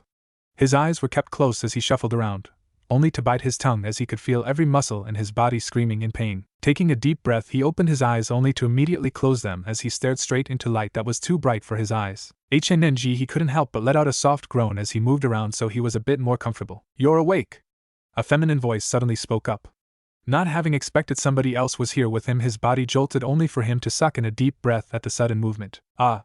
Please don't move. The same voice spoke. It was much softer this time. He felt two soft hands touch his chest before slowly the pain disappeared. Much to his surprise. Thank you, he said softly as he slowly turned his head and opened his eyes. Beautiful was the first thing he said before quickly closing his mouth as she blushed, making her appear even cuter. The person helping him had long pink hair tied up in twin tails that reached to the middle of her back, pale skin and two large golden eyes which stared right back at him with an emotion he hadn't seen in a long time. Yukai? Naruto asked himself as he noticed she had two orange fox ears on the top of her head along with a single thick, orange bushy tail behind her. She wore an interesting-looking outfit, one he had never seen before but found that it really looked good on her. It was a blue miniskirt type of clothing along with what appeared to be blue thigh-length stockings and arm guards or something like it. Where am I and who are you, if you don't mind me asking? He asked her politely after he finished looking her over. You are currently in Takamajihara. She watched his eyes widen after a moment, no doubt realizing where he exactly was. And my name is Tamamo. Tamamo no Mei, Goshijin-sama. She spoke cheerfully, which was accompanied by a beautiful smile, and he couldn't help but blush slightly, much to his shock, before raising an eyebrow at how she addressed him. Eh? Naruto replied as he received his answer. Goshijin-sama? He knew exactly what it meant but not why she was calling him that. As far as he's aware, this is the first time meeting someone like her. After all, he was sure he would remember someone as pretty as her. Suddenly Tamamo stood up, giving him a better view of her outfit, and noticed that she didn't mind how he was looking at her. In fact, she seemed quite happy. Please stay here, Goshijin-sama, while I will tell the person who brought you here you awake. She spoke sweetly, yet there was this underlying tone to it which caused him to nod. Great. She chirped as she clapped her hands together before she twirled around and walked towards the door. His eyes unconsciously lingering on her behind, though he did take notice that she was walking on black okobo, which could still be heard even as she had left the room. So you're the person little Tamamo-chan is all smitten with? A soft, feminine voice spoke up, causing his head snap to the right in the direction the voice came from. His eyes widened slightly as he looked at the woman who stood in the doorway, staring right back at him. The first thing he took notice of were the woman's eyes. They were bright yellow golden, even like he was looking at the sun, and filled with warmth directed towards him. Long raven-colored hair held up in a bun with a couple strands running down the side of her face. She wore an expensive and beautiful black kimono which hugged her body and emphasized her pale skin, which held an otherworldly shine to it. Naruto wasn't sure of who she was, but she held an aura around her that told him she was quite important. He spotted Tamamo standing a couple steps behind her, her head bowed down slightly. Actually, scratch that, he had somewhat of an idea who the woman standing there was due to Tamamo informing him he was currently in Takamijihara, but that made him wonder why. Why was he here? Or rather, why did she bring him here? And how long has he been here for? Calm yourself. The woman spoke up once more, and he did what she told him. Closing his eyes, he took a few deep yet calming breaths before opening them. Good, I welcome you, Naruto Bale. I'm sure you know who I am, but I will introduce myself nonetheless. The woman said as she straightened herself a little. I am Amaterasu Amakami, Shinto goddess of the sun. Behind me is my personal handmaiden Tamamo no Mae, but she already introduced herself. Ah, nice you meet you, Amaterasu-sama? He added the suffix after thinking about it while not showing any shock for being in the presence of a goddess. Much to his surprise, the sun goddess merely waved her hand. Please, there's no need for that, Amaterasu is just fine. She smiled at him, which he returned. Alright then, Amaterasu. Can you tell me why I am here? Not that I don't like it, but last thing I remember was having one hell of a time with those two lizards, and now I'm well here. Both Amaterasu and Tamamo had a drop of sweat going down the back of their head as they listened how casually he spoke about both heavenly dragons, beings that were stronger than she herself was. Of course. I brought you here upon Tamamo-chan's request. Seeing the questioning look sent her way, she continued. You didn't think the enormous amount of power that was released by both yourself and Serzex went unnoticed, did you? I'm sure every pantheon, from Norse to Egyptian, had felt your power. Tamamo certainly did, and she almost begged to watch what was happening once she sensed your power. Imagine both our surprise when we watched two transformed devils fighting against the heavenly dragons which are capable of burning pantheons to ashes. I see, but how did you watch? I'm sure I would have sensed your presence. Oh, we watched from afar. Here, in this temple to be exact. Us Shinto gods want to part in your three-way war, and so does any other. I understand. Naruto said as she finished speaking. How couldn't he? The war had nothing to do with them, as it was something between Lucifer and God himself as far as he understood. It would only bring the wrath of other factions if they were to partake, or even worse, support a side. But what about Tamamo? The way she addresses me speaks of familiarity, but as much as I try I can't for the life of me remember her. He sent an apologetic look to the pink-haired fox girl, who frowned for a second before it was gone. Tamamo and Amaterasu exchanged glances before the latter nodded her head and stepped aside, allowing the former to walk up to him. Do you not remember me, Gashijin-sama? Tamamo tilted her head as her fox ears twitched in response. Naruto had to fight the urge to call her out on her cuteness as to not ruin his imagine. Mouse, she brought one of her hands up and scratched her cheek. Do you not remember saving me several decades ago? Naruto furrowed his eyebrows and thought. He did recall saving a young girl several years ago, back when he was on one of his casual trips to the human world shortly after his mother had died. It was a young girl who was hunted, or at least it appeared to be as such, as he could remember seeing tears running down her cheeks and the fear in her eyes. She was chased by what seemed like thousands of soldiers. His eyes darkened a little, which didn't went unnoticed by the others in the room. It was the start of his descent into darkness. The death of his mother had dealt a massive blow to himself as a person, and seeing those thousands of soldiers attempting to kill a single girl was enough of a reason to vent his anger. It was known as a massacre throughout feudal Japan, as that night over 5,000 soldiers along with several miles of land had been wiped out from existence. You do remember? Tamamo's soft voice brought him out of his memories that belonged to a darker time. Yes, I do. It's just that back then the girl I saved didn't have a tail nor fox ears, or at least I didn't notice, he said as he chuckled lightly. So that's why you're so affectionate? Because I saved your life? His answer was a nod from the fox girl, who had moved closer as she sat down near the foot of the bed. But how did you end up here? He looked at Amaterasu, who smiled softly at him. Thankful that he had saved her, for she was too late. She ended up here because she called out to me. That night, when she was hunted, she prayed for someone to come and save her. It was impressive for me to hear a plea from a yukai, as usually it's Inari who handles them. Unfortunately, I received her plea too late, as when I arrived it was already over and I found Tamamo sitting in a field by herself, crying. Despite that, I introduced myself to her and asked if she wished to go with me. An offer which she graciously accepted, despite the tears that were staining her cheeks. Amaterasu couldn't help but say. Naruto turned to Tamamo to ask if what she said was true, but was caught off guard as he noticed her staring at him and the intense emotions he could spot in her big, amber-colored eyes. He found himself naked underneath her gaze and quickly looked away, making her frown as she wondered if she did something wrong. What is happening to me? Naruto questioned himself. I never felt like this before. It usually was him that made woman felt so self-aware, and it was a new experience for him. Remembering something important, he snapped out of those thoughts and turned to Amaterasu, who looked amused at their little interaction if her smirk was anything to go by. Say, Amaterasu, is the war still going on? If so, I need to return and help. I mean, I'm quite imp. Please calm down, Naruto-kun, she said as she noticed the frown Tamamo held upon him, mentioning leaving them, or more importantly her. The war ended shortly after I brought you here after God died. Silence reigned the room as she watched his expression shift into one of disbelief. What? Did you just say that God is dead? He ignored the wince upon the mention of the biblical God. But how? I mean, I'm not sure myself. From what I managed to understand, however, is that he had participated in the war, tired from sealing away Trihexa. It took out a lot of him, and so he fought in a weakened state. I see. Who killed him? He asked her after a moment of silence. I don't know. Rumors are that Lucifer struck him down while receiving fatal wounds as well. Naruto closed his eyes. That was big news, as with the death of God, angels no longer were the strongest amongst the biblical three, especially since from participating himself he had seen several angels fall.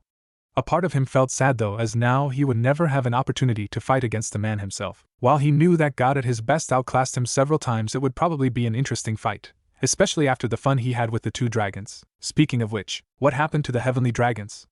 I mean, I passed out, and I doubt I did any lasting damage. Here Amaterasu smiled. Well, after you passed out and were brought here, God appeared on the battlefield and sealed both of them in sacred gears despite his exhausted state, and are now waiting till they appear inside a human. I should warn you though, Naruto-kun, that it was because of you God managed to seal them away without any issues, as they were caught off guard. So you should keep an eye out for when either Drake or Albion are reborn, as I doubt they are happy they are now sealed away. I understand. I doubt, however, any human would be a problem for me. Don't be arrogant, she chided. Each Longinus, if mastered to such a degree, is capable of killing gods. It's safe to say both Drake and Albion, with how strong they are both classified as Longinus. Amaterasu released a soft sigh before she smiled as she saw him taking her words serious. Now that we're done with that, what do you want to do now? Do you want to leave or stay here? You are free to stay here for as long as you want, Naruto hummed as he thought it over. Honestly, he liked it here. Despite being unconscious for who knows how long, it's the first time he had no nightmares when asleep, something he wrote off as being due to the calming aura he could feel from both Amaterasu and Tamamo. It truly made a difference, as unknown to anyone but himself. One of the reasons he was looking for strong opponents was so that there was a chance that he could meet his end, a chance for him to be reunited with his mother, the person he loved the most, and whose death kickstarted a dark era in his life. He doubted even Surzex would be capable of killing him, especially with his ridiculously high regeneration even compared to other members of the Phoenix family. Those dragons, Drake and Albion, if Sirius would have been able to kill him if they would have fought him Sirius. It was an opportunity he couldn't let pass, as it would simultaneously sate his lust for battle. But now, when in company of Tamamo, he felt himself at ease. There was no longer a voice whispering in his head, telling him to kill or destroy any that stood in his way. She had an aura that reminded him of his mother, the one person who could get him to drop his guard. In the beginning, a part of him was afraid though. Afraid of what she would do to him, but a look into those eyes of her eased his fears, as there was no doubt she would never try anything. Not with the amount of adoration present in her amber orbs for him, and only him. Tamamo looked at him with hope-filled eyes, which he tried his hardest to ignore as he instead locked eyes with the goddess. I would like to stay here for a while if possible. Both to heal myself back to perfect, and to spend some time with Tamamo. He mumbled the last part to himself, but it was still heard by both women. Yes, Tamamo chirped. Thank you, Goshijin-sama. Quicker than he expected, Tamamo had moved closer to him, and he felt her arms wrap around him in a warm embrace. Naruto closed his eyes, basking in the warmth her body gave off. A small smile unseen to anyone but Amaterasu formed as he enjoyed the embrace he was receiving. The first one in several decades. From her position, Amaterasu watched the two with a smile. She felt happy for Tamamo, who she had come to see as her own daughter, so joyful with the person she had fallen for those years ago. A person who even she wasn't aware of. Tamamo had her fair share of suitors, each of whom were interested in her beauty and wished for her hand in marriage from different pantheons. Each of which she had kindly rejected, for she had her heart set on someone else. Despite some being more persistent than others. Luckily for her, she was under Amaterasu's protection, who as one of the strongest gods made sure they wouldn't attempt anything to her lest they wish her wrath upon them. After all, her domain over the sun surpassed that of Apollo, the Greek god, who too held a portion of control over the celestial body, by a very large margin. Looking at Naruto, she saw that he still held his small smile, and his eyes still closed. He did have a single arm wrapped around her in return, and while she wasn't an empath, she could practically feel the happiness radiating from Tamamo, who seemed to be trying to meld their bodies together. Not wanting to let him go. Well, I'm taking my leave while informing your father that you are in good hands.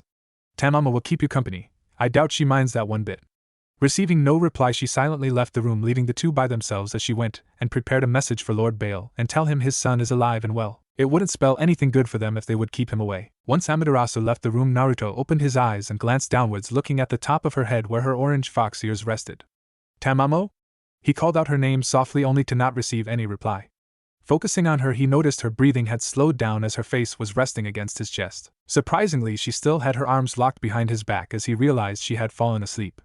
Most likely due to all that had happened and the overload of emotions that happened in such a short time. Carefully and with a smile, he leaned back until he was laying in bed with her asleep on his chest. Her single thick, bushy tail had stopped swaying in happiness and was resting to the side of them. Giving one last look at the peaceful and happy smile she wore, he slowly closed his eyes as he too drifted up to sleep. He wondered if this was going to be a new chapter in his life, one he won't have to go through by himself. Bleary, amber eyes slowly fluttered open as Tamamo woke up, feeling more refreshed than she had in a while. Sitting up, Tamamo yawned as she stretched out her arms above her head. While she lowered her hands and rubbed her still drowsy eyes. HNNG, the sound of a male groaning got her attention as she immediately lost any traces of sleep she previously held before she shuffled back and gazed downwards, and her expression quickly changing. She still held her shock, but it was mixed with a high amount of adoration as she stared at the sleeping form of Naruto. Her cheeks flushed the longer she stared before realizing what was going on, and her flush increased in intensity. She had fallen asleep on top of Naruto, her Gashijin-sama. Tamamo clasped her hands together and held them in front of her chest in an attempt to calm her rapidly beating heart. However, instead of calming her heartbeat, it only increased as slowly he opened his eyes and his cerulean blue staring into her amber. Tamamo felt her heart was about to burst as he sent her a small smile. "Morning, Tamamo." He greeted the fox girl, who by now was hugging her bushy-looking tail. "And morning, Gashijin-sama." She responded to his greeting with a slight stammer. "Hope you had a good night's sleep." Soft chuckle escaped his throat as he saw her cheeks flush, no doubt due to her having fallen asleep on top of him. Not that he minded, however. I did. It was the best night's sleep I had in a long time, all because of you." He flashed her another smile. "Thank you." No problem, Gashijin-sama. I enjoyed it as well," she said softly before looking away while increasing her grip on her own tail. She didn't seem bothered by it though, so he didn't comment on it. However, "Tamamo?" The girl looked back in direction upon hearing him call her name. "Please stop with the Gashijin-sama crap. Call me by my name if you will." "I would like that." "Okay, Gasho, I mean Naruto-sama." A radiant smile formed on Tamamo's face upon speaking his name. Despite his attempt, Naruto couldn't help but return her smile as he watched the cheerful fox girl who was utterly infatuated with him, and while only having spoken a few words with her, she already held a large place in his heart. For she was so bright and happy, it reminded him how he used to be before the death of his mother, and a part of him wanted to see more of her like this. Neither knew what caused it or how it happened, as one moment they were smiling at another, and next thing they knew was that Naruto had pulled her in a sudden embrace. Tamamo felt her cheeks heat up as she returned the embrace with all her body, her eyes closing as she breathed in his scent. Her tail came up from behind her before it moved towards him and coiled around both of them, pressing them further against each other. Feeling Tamamo's shuffle in his grasp, he spoke up with a voice heavily laced with emotion which caught her off guard. "See, can we stay like this for a while? This feels really nice," and he stopped speaking as he felt Tamamo's arms wrap around his back once more, this time with more pressure that did nothing but calm his mind. "It's okay, Naruto-sama. I know you had a hard time, but I am here to help you." Eventually, due to the arrival of Amaterasu, the two disengaged from their embrace, though they kept their close proximity, much to Tamamo's happiness, as she was going to do her best to help him. Especially now that she found out that he's much more troubled than she thought. Though it was also nice for him to allow her to see this side of him.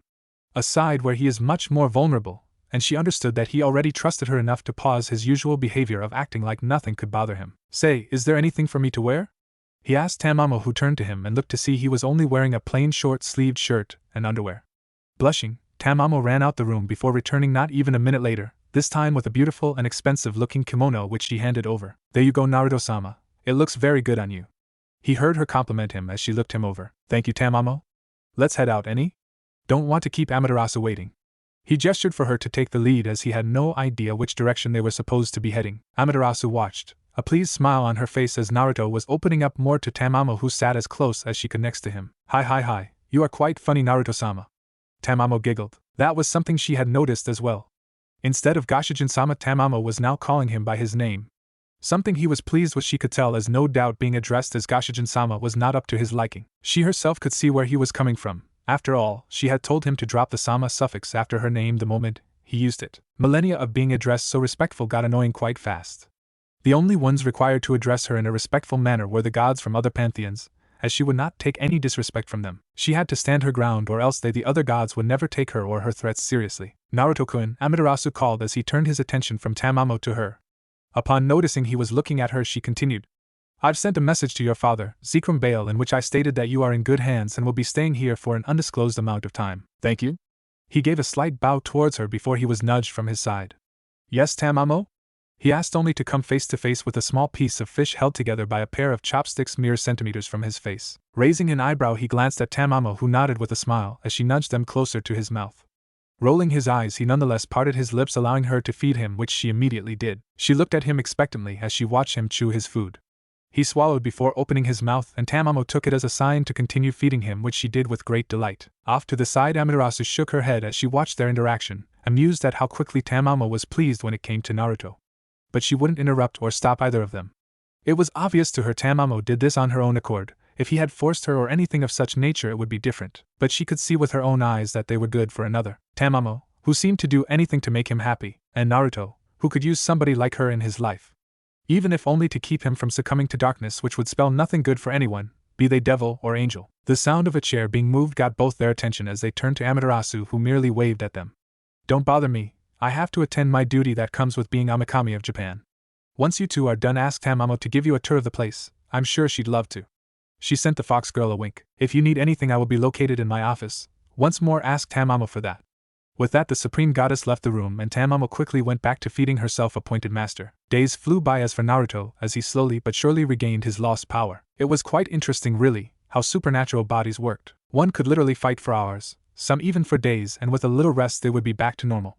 But if one would use up all their energy, be it demonic or holy, it would replenish slowly. Very slowly, which Naruto found out as never before had he used up all of his demonic energy, especially since he didn't exactly know how much he had. So even now, after several days if not weeks, he could feel his energy slowly returning. Though Tamamo tried to help by channeling small amounts chakra into his body, and much to the surprise of everyone, even Amaterasu, it worked as slowly his body began accepting the different energy. It helped that it made both even closer than before, to the point that the only time she wasn't nearby was when he went to sleep. Even that had changed as he had caught her sneaking in his bed at night. He didn't mind it though, as it was nice to wake up next to somebody, not to mention that her body was quite warm as she would snuggle into him. So all in all, he had gotten more familiar with the fox girl who was in love with him. He didn't do anything else though, as despite all of that they still had known each other less than a month, regardless of whether that single month had been the best one in decades. He had told Amaterasu that, as well as he knew she was trying to get them together, something what would probably happen regardless of her interference, as she was everything he looked for in a woman that he could love. The only thing that would be a problem would be his father, the elders, and his status as heir to the Bale clan. He cared little what they would think. They had neither the power nor the audacity to attempt anything. Last time they tried to set him up with some devil woman he never heard of. Unknown to Naruto, however, was that while he was relaxing, his body and mind calming while being attended by a cute and beautiful young fox girl who seemed to be close to worshipping him, the underworld was the complete opposite. But he didn't and wouldn't know about that for a while. Ugh, that feels really good. Naruto let out a loud groan. He was currently laying in the bed that belonged to the room he was assigned. Sitting on top of him, straddling his thighs, was Tamamo, who had offered him a massage after noticing how tense his muscles were. He had declined at first, but after a certain exercise during his late-night training, he could practically feel his muscles lock up to the point he could barely move anything from his waist up. She had helped him make their way to his room before helping him discard of his shirt and slowly, very slowly lowered him onto the bed. After releasing another hiss from the feeling of her soft hands running over his muscled back, Naruto wondered why he had declined in the first place, as he hadn't felt this relaxed in a long time. You're really good at this. His words came out as a hiss as she loosened up a certain knot around his left shoulder blade. Tamamo basked in the praise as she continued her actions. Using a small amount of magic on her fingertips, she simultaneously worked both his muscles and the spots she couldn't reach with her hands. She quite enjoyed doing this. The feel of his muscled back underneath her nimble fingers was something she took great delight in. The sound of his groans of relief each time she would hit certain spots, along with the compliments that came with it. After a while, and once she was sure she had gotten rid of all of the knots and tension in his back, she noticed his breathing had slowed down. Carefully she moved so she was no longer straddling him before laying down next to him, before staring intently at her master's face, who wore an expression of serenity. Feeling a sudden weight next to him, Naruto turned his face sideways before slowly opening his eyes. Blue eyes met amber as she watched him with a gaze filled with admiration. Slowly a smile crept onto his face as he moved his face closer to hers. He could see her cheeks flush, no doubt from the close proximity their faces were. Naruto lost his breath as he stared at her face, which was one of perfection. Behind her, rays of light belonging to the moon that managed to shine down upon her from the window did nothing but amplify her already immense beauty. The longer he stared at her, the more lost he got as those warm ember orbs seemed to smother him. Moving his face closer, her cheeks got gradually more flushed before he surprised her by pecking her on her lips. Lips which he noted were very soft. Tamamo's eyes widened in shock as she stared at his now retreating face. It was quick, very quick, but she could still feel the lingering touch of his lips making contact with her own. Her tongue came out before she licked her own lips as slowly a beautiful smile formed. Did this mean he accepted her? That he liked her like she did to him? Naruto watched her smile, one so radiant and pure he was sure it could light up even the darkest places and cleanse even the most evil souls out there. Shifting his body slightly so he was lying on his side, he placed his arms around her before gently pulling her closer till her body rested against his. You know, he started. His voice was slightly husky, making her tilt her head so she could look at him. Despite knowing you for such a short time, I've come to really like you. I'm not sure what it is, but there's just something about you that makes me feel at ease. One of his hands moved away from her waist and instead began to slowly pet her fluffy tail. Once I'm done here and with Amaterasu's approval, do you wish to travel with me? I really like you and would like to explore our relationship a bit more. As he finished speaking those words, he felt Tamamo bury her head into his chest and wrap her arms around him. Yes. Yes, yes, yes. She cheered, and Naruto couldn't help but return her embrace along with the joy she was radiating, which was very infectious. Calm down, Tamamo, everything's okay. He rubbed her back with one of his hands before shifting once more, this time so he was lying on his back with Tamamo on top of him. He could see her tail swishing wildly in excitement behind her before it stopped, and instead moved to the side and skillfully managed to pull the sheets over both of them. Sleepy? He asked, but could feel himself slowly drifting off to sleep as well. That massage she gave him was just so calming that he wished nothing more than a good night's rest. She gave a cute yawn before making herself comfortable on his chest. Good night, Naruto-sama. Tamamo murmured before she fell asleep in his welcoming embrace. Good night to you as well, Tamamo-chan. He returned while adding an affectionate suffix to her name. While he wasn't sure if she heard him, he'd like to think she did if the small squeeze she gave him was an indication. So this is the famed Naruto Bale, huh? A feminine voice spoke to her companion to the side as they stood in the doorway, watching the two sleep. Correct, Inari-chan. The other person said as she too watched them sleep. Tamamo, who was asleep on his chest, slowly rose and descending with each breath he took. He's quite handsome up close, though it seems like Tamamo-chan already has gotten her claws in him. Yep, and it seems he's reciprocating her feelings. The two of them have been spending every day since he woke up together. She even begged me to let her take care of him when I first brought him here. Ah, young love still, to think the person who saved little Tamamo all those years ago was a devil of all things. I was surprised as well when she recognized him before begging me to save him after watching the show he had put on. By the way, have you heard anything from the underworld, Inari-chan? Inari shook her head. No, I haven't, Amaterasu-chan. The underworld has been on lockdown since the end of the war. Even I can't enter without using force, but that's not an option. Amaterasu frowned before changing the topic. So, do you want to stay here and keep watching them, or is there a reason why you're here? Well, I wouldn't mind keep watching him, as he's the reason I came here. I wanted to see who captured Tamamo's heart after all the rejections you sent out to other pantheons who were interested in her. Speaking of which, are those Greeks still upset about that? Inari asked, recalling their interest in Tamamo to the point that they made it clear they wanted her. Despite Tamamo's polite decline, they kept on insisting till the point Amaterasu herself made it clear she was off limits with a show of power that got them to back off. It probably put a dent in the relationship between their pantheons, but Amaterasu stood her ground before threatening that if they came near Tamamo she would kill them and the rest of Olympus. Naturally, having the strongest Shinto goddess threaten you was enough to instill fear in even gods. A sudden groan grabbed both women's attention. Looking at the source of the sound, they saw Naruto slowly wake up as his eyes fluttered open. Both Amaterasu and Inari watched as he glanced downwards before he brought his hands up and proceeded to run his fingers through her hair. A small smile formed on his lips, unknown to the two, mimicking Tamamo's, whose fingers digged into his sides. You really are adorable, he mumbled, still unaware of the two people watching them. Oh my, you weren't lying when you said they were totally into each other, Ama-chan. Inari commented as she nudged the woman in her side. Naruto snapped his head towards their direction, his blue eyes making contact with Amaterasu's golden ones before moving on to the woman standing next to her and raised an eyebrow. The woman standing next to her was slightly shorter than Amaterasu and had long silver hair or white depending on how the lights were shining down upon her. Ember eyes much like Tamamo's own except with slitted pupils. What mainly got his attention were the pair of white fox ears she had on top of her head and the long 9 white tails that came out of her back and underneath the white kimono she wore. Focusing his senses on the woman, he noticed she had a similar aura to Amaterasu's own, which, taking in account where he was, made him have a good idea on who this woman was that seemed to be gazing intensely at him. Inari, I take it? He asked as he glanced at Amaterasu, who nodded in response. Correct, Naruto-kun, she came to here to see you. Inari took the opportunity to enter the room and casually made her way towards him, humming along the way as her eyes stayed on his form. Naruto was getting somewhat uncomfortable by her scrutinizing stare and looked at Amaterasu for help. The goddess merely smirked as she proceeded to watch how things will play out. Oh my, such power I can sense inside of you, even larger than our own. Inari finally spoke up as she stopped at the foot of the bed. So potent and wild, like it could explode out of you any moment. She licked her lips as she stared at his uncovered chest where Tamamo's head was resting. I have to say I'm quite jealous. I wouldn't mind trading places with Tamamo-chan right now. Naruto blushed at both her words and her hungry stare. Thankfully he was saved as at that moment Tamamo had decided to wake up. Morning Naruto-sama. She chirped before letting loose a cute yawn. Good morning Tamamo. He returned her greeting as he saw her tail rise and began to sway from side to side in response to his fingers that were still running through her soft hair. Glancing between Tamamo's tail and Inari's, he noticed that her single one was much thicker looking. Noticing him looking at something or someone else, Tamamo looked at where he was staring before her eyes widened as she sat, and she quickly bowed her head. Ah. Inari-sama, I'll relax Tamamo-chan, didn't I tell you to ease up on the sama stuff? The woman pouted at Tamamo, who sheepishly began to play with her own tail. Anyway, Amaterasu clapped her hands together and managed to get everyone to focus on her. How about we let these two lovebirds alone for a moment, so they can refresh themselves, as I have something to talk with both of you about. Both blushed at her words while Inari complied with Amaterasu's request, though she sent a wink at Naruto, who paid her no attention as instead he was focused on Tamamo, who was straddling him though seemingly unaware. She jumped lightly upon feeling his hands rest on her bare thighs just above the blue stockings she wore. Hey, sorry Tamamo. He chuckled at her pouting expression and blushing cheeks. Well, let's get ourselves ready Tamamo, wouldn't want to upset Amaterasu now. Quickly Tamamo got off of him, though she had her head down as her blush was still present. Do you want me to wait here till you are done, or he asked her as he motioned to the location of the bathroom. Ah, it's fine Naruto-sama.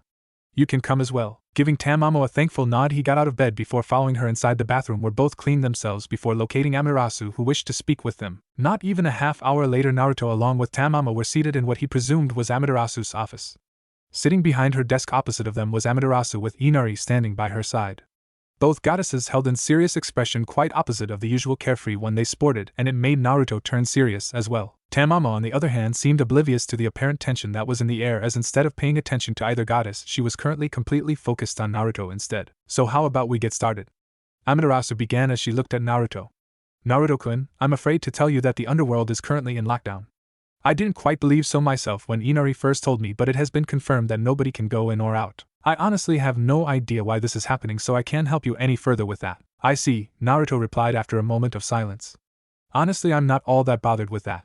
I'm not really looking forward to heading back down there. Lots and lots of bad memories are all that I will find there. I don't really have anyone waiting for me either.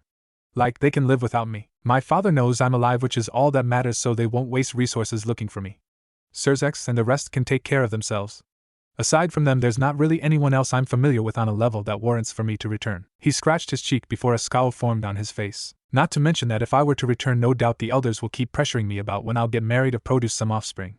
TCH, those greedy assholes don't understand the meaning of no, regardless of how many I tell them. Unnoticed by him but not the goddesses, Tamamo narrowed her eyes in distaste of the idea of him getting married. Oh my, she's quite protective of him already. Both thought as they shared a look with the other before smirking in amusement. Which brings me to something I would like to ask from you. Here he locked eyes with Amaterasu. Blue eyes making contact with golden as he leaned slightly forward. After all of this, he waved his hand around. Was over. I was planning on traveling around. You know, discovering new places, meeting new people, just all kind of things to get my mind away from everything that has happened. The war, the underworld, and all those things which give me nothing but bad memories. And well, I was wondering if you would allow Tamamo to travel with me? Here he reached down before grasping Tamamo's hand in his, ignoring her blush at the sudden contact. I've grown quite fond of her over the weeks that I've been here in your care. I want to see if our relationship can grow into something more, you know. We can both see that she's completely in love with me, and I want to return those feelings as well. She's everything I could ask for in a partner. Sure, those devils downstairs will probably be upset with their pureblood crap, but I never cared about their ramblings, and let's be honest, they can't force me. So, what do you say? Amaterasu closed her eyes as he finished speaking. She processed the words just spoken to her and suppressed the urge to smile as Naruto had finally admitted to liking Tamamo. She felt happy for her. After all these years, Tamamo finally found the person that had stolen her heart, a person whom she could see was good for her, a match made in heaven, so to say. Well, except that Naruto was a devil. She wanted nothing more than for the two of them to get together. Oh. She could already imagine what their children would look like. However, Amaterasu had an offer for both of them. Something she had been thinking about ever since he had arrived here in Takamijihara. An offer that would please both of them, so with that she opened her eyes. I see nothing wrong with that. In fact, I fully support your interest in traveling the world with Tamamo. But I have an offer to make you that might interest you both. One that helps both you and me. An offer? Naruto repeated with an raised eyebrow, absent-mindedly enjoying Tamamo's fingers which were trailing circles on his hand as he hadn't let go of her. What might this offer be? Here Amaterasu leaned forward, fingers intertwined and hands resting just before her lips as she hummed. Yes, an offer. I want you two to work for me. She raised an hand signaling she wasn't finished. Before you reply, let me explain what I mean by that. By working for me I mean that you are allowed to travel with Tamamo, but I will, on occasion or whenever required, ask you two to do something for me. Whether this is to check somewhere to make sure everything is going okay, to represent me for when I'm unavailable, to capture someone, be they devil, angel, fallen or somebody else should they pose a threat. And last but not least to act as my guards when I have to attend certain meetings. That is what I'm asking of you. I don't mind really. It would be nice to do well something else every now and then. I also enjoy staying here as it's just so peaceful and really clears my mind. Not to mention that it aligns with my interest in traveling and meeting new people. So I'm fine with it as long as Tamamo is too. Naruto replied without a moment wasted. Said Kitsune perked up as the attention shifted from him to her. I wouldn't mind either, Naruto-sama. If you think it's okay, then I think so as well, she answered after a moment. Naruto didn't show it, but inwardly he pouted at her submissive behavior, at how she agreed to whatever he asked. Something to work on during their travels, he mused. Make her more independent, and willing to form her own choices when asked something. But for now it was okay. She was most likely still getting used to him being more affectionate, and that he wanted to return her feelings. Hearing her answer, he turned back to Amaterasu. There you go. We both accept your offer. Great. When will you be leaving so I can get some things ready to take with you? Just some papers so you two will be able to represent me without any trouble when necessary. Naruto furrowed his eyebrows as he thought about it. Glancing at Tamamo, he saw her shrug at him, indicating that she was fine whenever he wanted to leave. Finally, after thinking about it, he answered. We'll stay here for another week before heading off, mainly so Tamamo can say goodbyes, as it is harder for her to leave since she has been living here for several decades. Tamamo blushed at his words and the fact that he cared enough about her that he was willing to give her time. It felt nice to be treated like this. A feeling she could get used to. Thank you, Naruto-sama. She spoke softly. You're welcome, Tamamo-chan. He replied softly with a bright smile. Her eyes widened at the affectionate suffix he added to her name, something he seemingly was unaware of. Her mind vaguely recalling having heard him call her that before, but the memory was foggy, so she was unsure. Regardless though, and judging by the smiles Amaterasu and Inari sported, they heard it as well, the former even giving her a thumbs up while nodding her head. Her already fast-beating heart increased in pace as he stood up and brought her along. He pulled her close to him, their hands still locked together as he stared at her from the corner of his eyes. He smiled at her, which she returned before watching as his face leaned closer to hers. She understood what was going to happen after experiencing this before, and closer her eyes. Just as her eyes closed, she felt his lips make contact with her cheek before, just like before, he pulled back, eyes opening as her amber orbs gazed at him with such adoration. Naruto couldn't help himself as he pulled her closer to his own body. The hand which previously held her hand was now placed around her waist. She blushed at the contact but did nothing except lean closer to him as his body gave off an welcoming warmth. Probably because he was half phoenix, as she knew even Yukai didn't give off half the heat he was unconsciously releasing. The two left the office, leaving behind Amaterasu and Inari, the latter of which sent a questioning look to her friend as she sat down on the desk. Now Amaterasu, what are you planning? What do you mean, Inari-chan? Amaterasu replied while feigning ignorance, which did not work in the slightest. Pouting at her friend's behavior, she spoke. You know what I'm talking about. Is it smart to let them act in your/our stead? I see what you mean. I can tell you right now, Inari, that I have my utmost trust in Naruto. You saw it as well, didn't you? All he wants is to stay away from the underworld, possibly from any obligations he might have. You might not have seen it, but I did. She looked her fellow goddess in the eyes. He's tired, Inari-chan. For someone as him who's practically immortal to lose their will to live, I can't imagine what it's like. Tamamo is his light, she's what's stopping him from going down a path nobody wants. The offer I gave them helps both of us. It keeps them from getting bored, as while I'm sure they'll be traveling a lot, eventually that gets stale. Aside from that, it allows me to see Tamamo as I care about her deeply. Lastly, we gain a powerful ally with Naruto. You might not have seen it, but I did, and I can tell you right now his power is beyond anything I have seen before. Even from this far, both Tamamo and I could feel his energy reach us, Inari. The dragons themselves stated that Naruto-kun and Surzex are by far the strongest devils that have lived.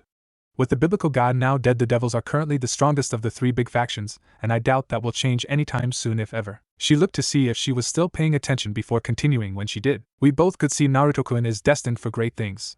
What those might be, who knows, but I want him on friendly terms when that happens, and what better way to have them work with us. Inari mulled over what she was just told before slowly nodding. And what about Tamamo? Where does she exactly fit in all of this? Yes, I know what you said before, but there has to be more to it. Amaterasu smiled. Of course, Tamamo being almost raised by me, I've come to see the young Kitsune as a daughter of sorts. While she's also a yokai, she doesn't have any ties with the faction aside from being one, of course. An union between Tamamo and a powerful devil such as Naruto will help us make ties with devils in general, while also keeping away any potential enemies. After all, anyone would think twice about fighting him if not abstaining against an opponent capable of even defeating gods. Oh my, you've really thought this through, didn't you? Don't get me wrong, I truly care about Tamamo and wish the two together even without any planning, but this helps us Shinto gods as well. A win-win situation, I'd say. Inari hummed but could see her point. I was skeptical at first, but now I can see where you're coming from. Let's just hope it doesn't bite us in the ass. It won't, Amaterasu replied confidently. I saw for a brief moment his eyes narrowing. No doubt he knows what I'm planning, or at least a part of it. He didn't say anything about it though. Why? Even I'm not sure, to be honest, perhaps because he doesn't mind, or because he knows that when it comes to it there's not much we can do, or he could do it to please Tamamo, as he knows she cares a lot about me and in proxy our pantheon. As she finished speaking, Inari hopped off of Amaterasu's desk before walking towards the door. It was nice speaking to you, Ama-chan. Unfortunately though, I have an important appointment in Kyoto regarding internal matters that require my attention. I'll be sure to drop by a few times this week and try to talk a bit more with Naruto and attempt to form some sort of relationship, as I'm sure my earlier actions didn't help to paint me in a good picture. No, they did not. Amaterasu deadpanned at her before Inari shrugged her shoulders and left her alone inside her office. She sighed as she leaned back in the chair she was sitting on before retrieving several papers. Now, time to get those papers ready for both of them, she mumbled with a frown as she got to work. She'd rather see what those two were up to, but alas, the trouble of being a goddess. Are you alright? Naruto asked with concern, lacing his voice as he sat down onto the bed next to Tamamo, who was staring at her hands. Huh? Oh yes, I'm fine, Naruto-sama, she replied after a moment before she went back to staring at her hands. Naruto frowned as he didn't believe her for a second. Never before had she not immediately replied to anything he asked her, as usually all her attention was on him. So hearing her silent for even a moment was enough to warrant his concern, as he had quickly sat down with her. After a moment of silence, Naruto had enough and wrapped his arms around her before lifting her up and placing her in his lap. His arms circled her waist as he made sure not to hurt her tail. Come on, Tamamo-chan, I don't believe you for a second. You normally never wait to answer my questions. So tell me what's wrong. Is it me, or does it have anything to do with leaving Takamijihara? She stiffened in his grasp for a brief moment, but it was enough to know he was correct. Naruto sighed as he removed one of his hands in favor for running it through his hair. He wondered what he was supposed to say to make her stop sulking. He did not like this version of Tamamo. He preferred the cheerful, bubbly, and sometimes even goofy Tamamo, as he himself couldn't feel depressed seeing her like this. Her mood affected his own more than he realized. Deciding to be bold and seeing it as the quickest way to get rid of her depression, he turned her in his lap before planting his lips on her. Caught off guard by the sudden movement, Tamamo had no time to react as something slightly moist and soft impacted with her lips. She blinked before her amber eyes widened as they stared into cerulean blue before they trailed down to his lips. His lips that were now connected to her own. She felt one of his hands tenderly run across her tail, while the other rested on the small of her back. This kiss, it was different from before. She could feel the emotions he was conveying through their lip lock. It was intense, overwhelming, even as she closed her eyes and felt him deep in the kiss. It was everything she imagined and more. Eventually though, and much to her displeasure, he broke their lip lock and she leaned back. Her hands were resting on his shoulders as she sent him a confused look and pouted with her now slightly swollen pink lips. Don't sulk, it doesn't suit you. He gently scolded her before leaning closer once more and pecked her on her nose. We can always return here whenever you want or feel homesick. I don't mind as long as it makes you happy, okay? Tamamo stared at him for a moment before she slowly nodded. Her tail wrapped itself around him from behind her, and he couldn't help but laugh softly at the fluffy appendage which seemed to have a mind of its own. You want to do something today, or are we just going to stay like this? Not that I mind or anything, he mumbled as he held her close. Her fox ears twitched at the feel of his hot breath as her head was resting against his chest. I don't mind either, Naruto-sama. Though I would like to stay like this for at least a bit longer. That's fine with me, my dear Kitsune. He twisted himself around slightly before allowing himself to fall onto the bed.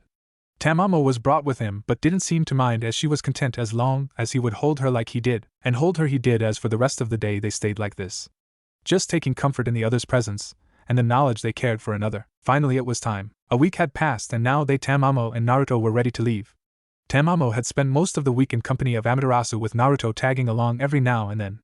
Aside from that, he would occasionally hang out with Inari whenever she would drop by. Amaterasu had finished and handed over all the papers that they would be needing, and Naruto made sure to keep it in a safe place, which happened to be a pocket dimension he was able to form with the help of the goddess, as it had to do with all sorts of kanji he was not familiar with. Though he couldn't be blamed, as Amaterasu herself told him it was Shinto magic which made use of kanji placed in certain spots to form a formula, and allowed the user to do incredible things.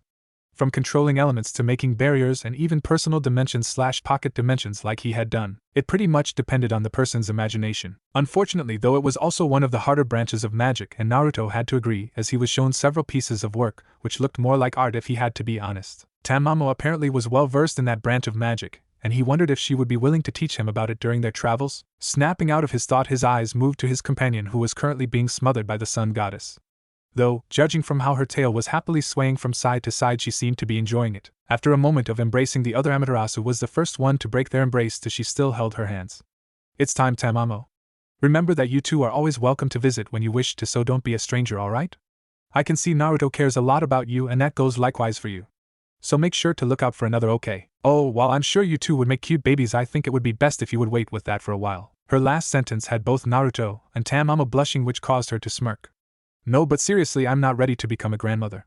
Her tone conveying her words as she sent Naruto a narrowed-eyed look. Letting go of Tamamo, she took a few steps before stopping in front of Naruto, who had to look down in order to make eye contact with her. If I hear that you made Tamamo-chan cry, we will have problems regardless of your strength, okay?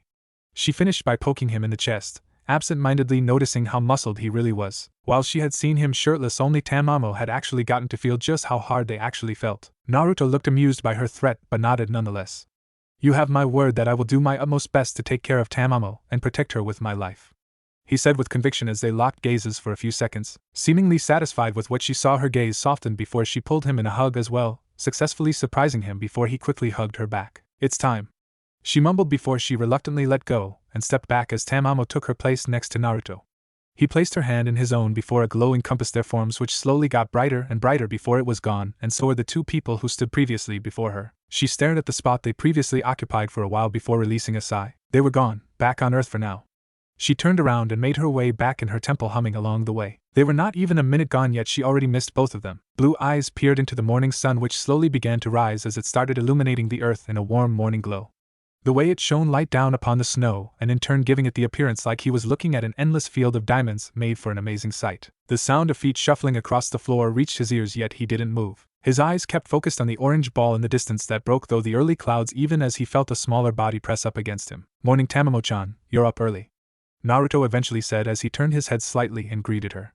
However, as he turned to the side, he was treated to the sight of Tamamo completely covered in blankets, with the exceptions being her face and her tail that peeked out from behind. Cute, he mumbled, which she heard as she tightened the covers around her in an attempt to hide herself. Chuckling softly, he wrapped an arm around her as he held her close, using his abnormal body heat to keep her warm and comfortable. Say, Tamamo, HM? Said woman looked up from his comforting hold he had over her, curiosity twinkling in her amber eyes. How long has it been since we've been gone? Since we've last seen Amaterasu? I'm not sure, Naruto-kun, she mumbled against him, and he smiled at the suffix added to his name. It took him a while, but eventually he managed to get her to stop adding the sama suffix behind his name, though it was mostly due to his insistence when they officially began dating, as he didn't like her addressing him as her master but rather her partner, her companion. I see. He leaned down and kissed the part of her face that was visible. How about you go back to bed? I can tell you're still tired, and I'll join you in a bit. Tamamo opened her mouth to reply, only for her to let out a cute yawn instead. Okay. She turned around, her bushy tail softly tracing his face as she released soft giggles before she went back inside. Once he was left alone, he took a deep breath as he could feel the sun peering down at him. Obviously, Amaterasu used it as a medium to listen in on their conversation. We'll be there sometime later. He waved lazily at the sun before he turned around and got ready to join Tamamo, who had probably fallen back to sleep. It was later in the day as Naruto and Tamamo exited the inn they had been staying in for the past couple of days. Naruto took a deep breath of fresh air, which in turn turned visible with the cold temperature outside. He frowned as he looked to his side where Tamamo stood. She wore her usual blue witchcraft clothes with over it a long and thick fur coat in order to keep her warm. Are you sure you're not cold? He asked her with concern. Despite her being a yokai, she could still feel cold, unlike him who could have just worn a sleeveless shirt if he wished to, though he didn't, as it would only get them unwanted attention if he were to walk around in a t-shirt in sub-freezing temperatures outside, so he had settled on wearing a kimono. I am fine, she replied with slight stutter as she shivered from underneath the hood she had put on to preserve as much heat as she could. Naruto frowned at the blatant lie but didn't say a thing. He knew she was trying to appear tough, and if she wanted to, who was he to stop her? He would make sure to step in if it became too much for her, though. Pulling her close, they walked a couple hundred feet, just enough to be far away from the inn and any people, as a teleportation circle formed underneath them. It glowed for a second before the two were gone. Tamamo blinked as they appeared in the familiar surroundings of Takamijihara. A smile formed as Amaterasu stood there waiting for them. The goddess wasted no time as she made her way over and pulled her in a hug. Tamamo, Oh, how I've missed you! Amaterasu squealed as Tamamo was quickly overwhelmed by the woman's enthusiasm. Naruto watched with thin-veiled amusement as Amaterasu shook his companion around. Deciding enough was enough, he stepped forward. Amaterasu, would you mind releasing her? I don't think she'll last much longer otherwise. Hearing his warning, she quickly let go of Tamamo, who hastily stepped closer to Naruto, who patted her between her ears as the hood she wore had come off during the greeting. Well then, Amaterasu cleared her throat once. It's great to see you both. Either of you have aged a day since last time. She joked, which was met with two deadpan stares, making her blush in embarrassment. Seeing as my humor isn't appreciated, I'll get straight to the point, I guess. Tamamo-chan, can you go ahead? There's certain things I need to talk with your boyfriend about. A blush formed on her cheeks at how she addressed Naruto, still not completely used to how others labeled their relationship. Oh, okay, Amaterasu-sama. She left before said goddess could scold her for using the sama suffix. Once she made sure she was nowhere near them, Amaterasu turned around, a serious expression having appeared on her face. Say, Naruto-kun, have you been paying attention to what has happened in the underworld the past few years? She asked him. Naruto raised an eyebrow before shaking his head negative. No, I haven't. Why? I have no interest in what's going on down there, and I'm pretty sure I told you that before. You did, but Amaterasu glanced nervously at him. I still think it's important for you to know what has been going on since the last time you've been there. Ugh, very well. I guess some knowledge wouldn't hurt. He reasoned with a heavy sigh. Amaterasu smiled. Yes, well, let's start with the reason the underworld was in a lockdown those years ago. Naruto raised an eyebrow, showing he was indeed interested in knowing the cause. Apparently, shortly after the war ended, a civil war started amongst the devils. From what I understand, after the death of God and the four Satans, a ceasefire was declared as the original reason for the war had been killed.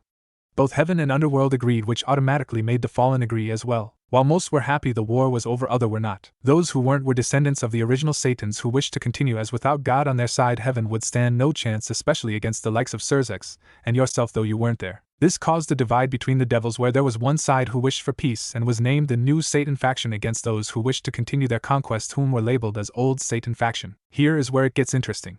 Leading the New Satan faction were none other than Surzex, Sarafal, Ajuka and Falbium, due to their immense demonic energy compared to other devils. Together those four lead their faction to victory by killing all remaining descendants who wished to continue, with the exception a couple that managed to escape the apparent slaughter. It was evident which side was going to win from the beginning, given that Ajuka and Surzex are on a completely different level compared to even Sarafal, who already is one of the strongest devils alive. After the civil war ended with the New Satan faction coming out victorious, New Satans were chosen. I'm sure you can already guess who they picked? Amaterasu asked, and he nodded. Surzex, Ajuka, Sarafal and Falbium, though the latter might be wrong, as I remember the man being too lazy for a position like that one. Amaterasu giggled. No, you're correct, Naruto-kun. Surzex is the new Lucifer, yes, Lucifer. He no longer is the heir to the Gremry family. Ajuka is the new Beelzebub, Sarafal is the new Leviathan, and Falbium the new Asmodeus. I see, that's interesting, I guess.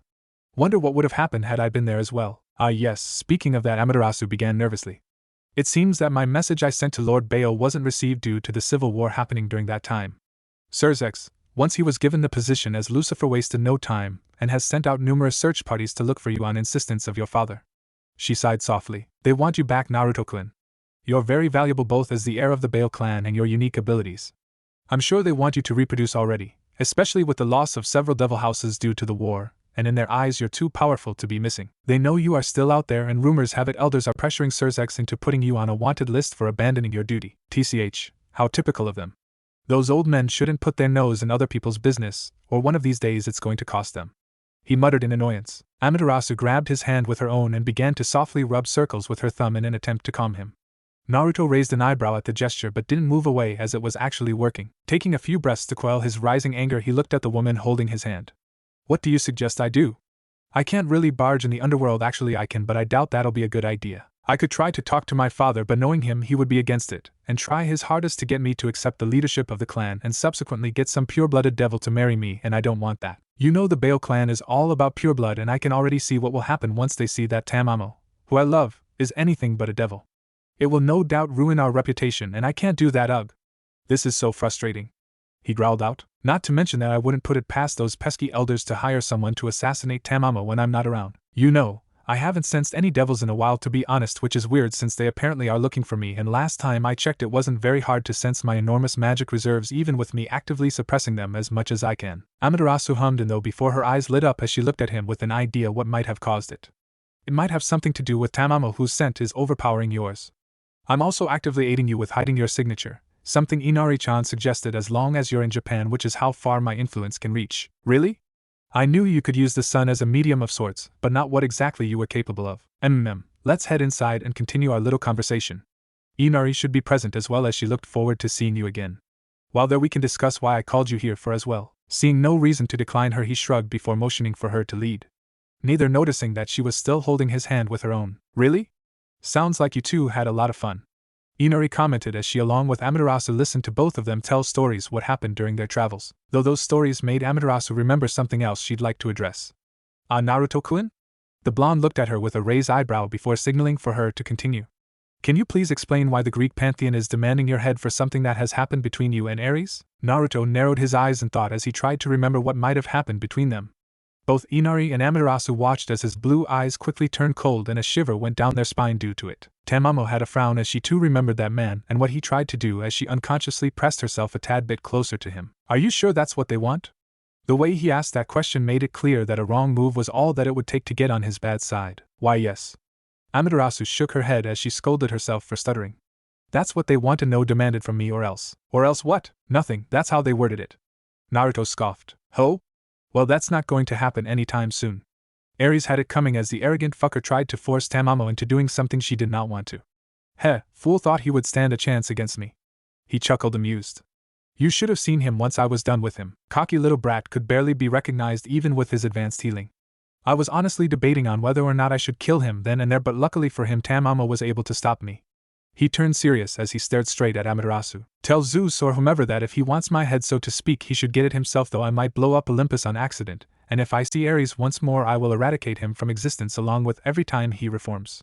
His voice reflected his eyes, which were almost capable of freezing the goddess of the sun herself. That thunderhead isn't capable doing so himself, as everyone knows Hades is the strongest of the Greek gods, so unless he comes down here personally I'll let him throw his little temper tantrum up there. I see, I will let them know that that's your answer. Good, for good measure feel free to let them know just who it is they are having this little spat with so they know I can make my threat a reality. He clapped his hands together as the tension that had formed during his little speech disappeared.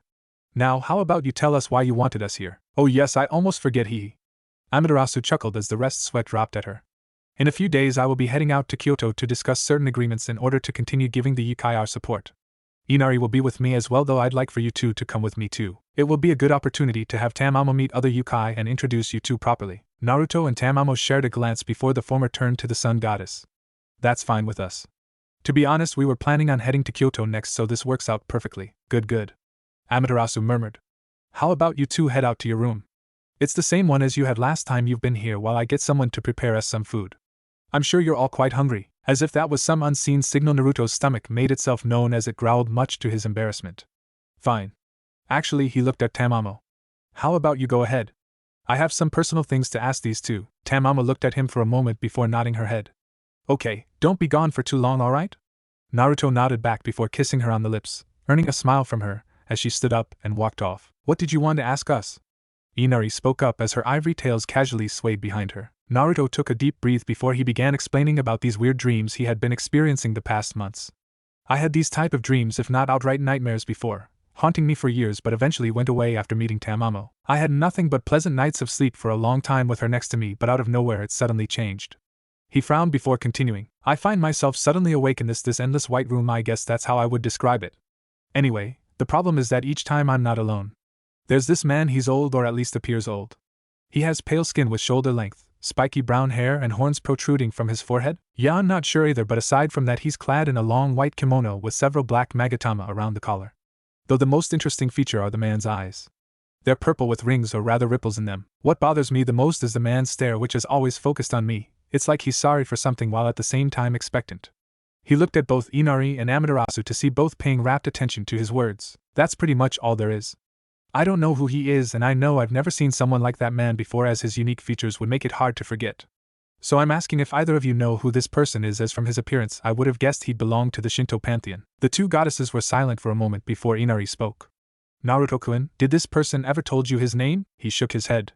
No, all he did was stare at me with those weird eyes of his. Inari and Naruto blinked before looking to her left, where Amaterasu was, who had gotten quiet all of a sudden. Ama-chan? Is everything alright? Inari's voice shook her out of her trance. Why yes, why? She tried to act as normal as she could, but it failed spectacularly. I have to look over something I almost forgot. Whoops.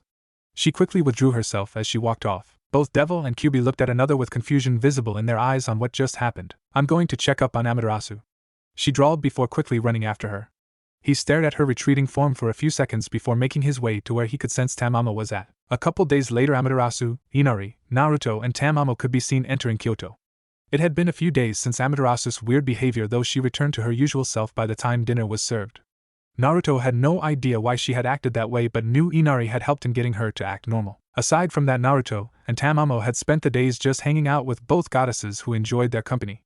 Though they both had to endure their endless teasing about when they were going to get married and when they could expect babies. So now they were here in Kyoto, Naruto having suppressed his demonic energy to the best of his ability on Inari's advice, as yokai aren't too fond of other races with the exception of humans. Halt! Who are you? A muffled, male voice spoke up as a pair of armored guards walked up to their small group. Amaterasu Amikami and Inari Okami here to discuss arrangements with Kurama Dano. Upon mentioning their names, both guards immediately bowed their heads. Forgive us for not recognizing you, Amaterasu Dano, Inari Dano, they pleaded. Both women laughed softly before motioning them to stand. Please, it's all right. We didn't send out a notice in advance, so neither of us will blame you. The guards sighed in relief before their suspicion returned in full force as they eyed the couple standing behind them. The male more so, as they could sense a faint demonic aura coming from him, whereas the woman next to him smelled of kitsune, and both could sense chakra from her. What is a devil doing here? They asked, or rather demanded, and looked at either goddess for answer. Please calm yourself. They're here as visitors while the man is my guard. Hearing Amaterasu's words, they turned their attention back to the blonde male of the group, who upon noticing their disbelieving gaze briefly stopped suppressing his energy and let his presence wash all over them. Naruto took silent pleasure in watching both guards almost fall to their knees as their senses were being assaulted by more demonic energy either had felt in their life. A nudge to his side courtesy of Tamamo got him to suppress his power back to where it was barely noticeable as both guards staggered to their feet. The grip on their weapons tightened after that experience, and their looks of disbelief were replaced by one of fear. Sorry for that, he doesn't like when somebody questions his capabilities. Inari apologized for him. Would you willing to let us enter, please? Why, yes. Both bowed once more. We will notify Kurama Dano of your presence here in Kyoto. I would like for you to keep your guard close by, as not many yokai are a fan of devils. Amaterasu waved his concerns off. That won't be a problem, right, Naruto? Yes, Amaterasu. Naruto spoke up for the first time. As your guard, I need to stay close to you anyway. Satisfied, Amaterasu gave both guards a smile as they parted the way for them to enter. Once they were out of view, they looked at another, sent a message to Kurama Dano and the other guards to keep an eye on the devil but make sure none of them attempts anything. I doubt we can survive if someone were to foolishly attack him. Not after feeling his power. I still feel my legs shaking. The other man wasted no time as he nodded before walking inside a small booth nearby and sent out a message using a small bird. As the group of four walked through the streets of Kyoto, they quickly caught the attention of everyone there. Though the attention went mainly to Naruto, who stood out the most with his sun-kissed blonde hair and the fact that he was a few inches taller than anyone they walked past. Murmurs spread amongst the numerous yokai as they could sense his suppressed demonic energy, though most were focused more on the kitsune yokai who had her fingers intertwined with his. Though she only had a single tail, Tamamo was much more powerful than any single-tailed kitsune would or could ever be. Something others had noticed as they watched her big and fluffy tail peek out beneath her fur coat. She wore her hood, which kept her face hidden with only a few strands of her peach-pink hair being shown. A few remarks were made towards the two, as yokai devil couples were practically unheard of. Yokai could be even more elite with regards to how pure their blood was than devils if that was possible.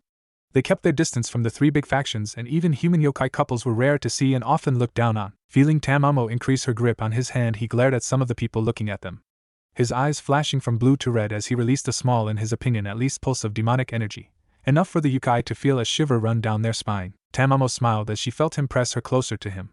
She let her tail wrap around him before they continued their walk towards an inn Amaterasu told them they would stay at for as long as they would be here. After a few more minutes of walking, they arrived at an inn before entering.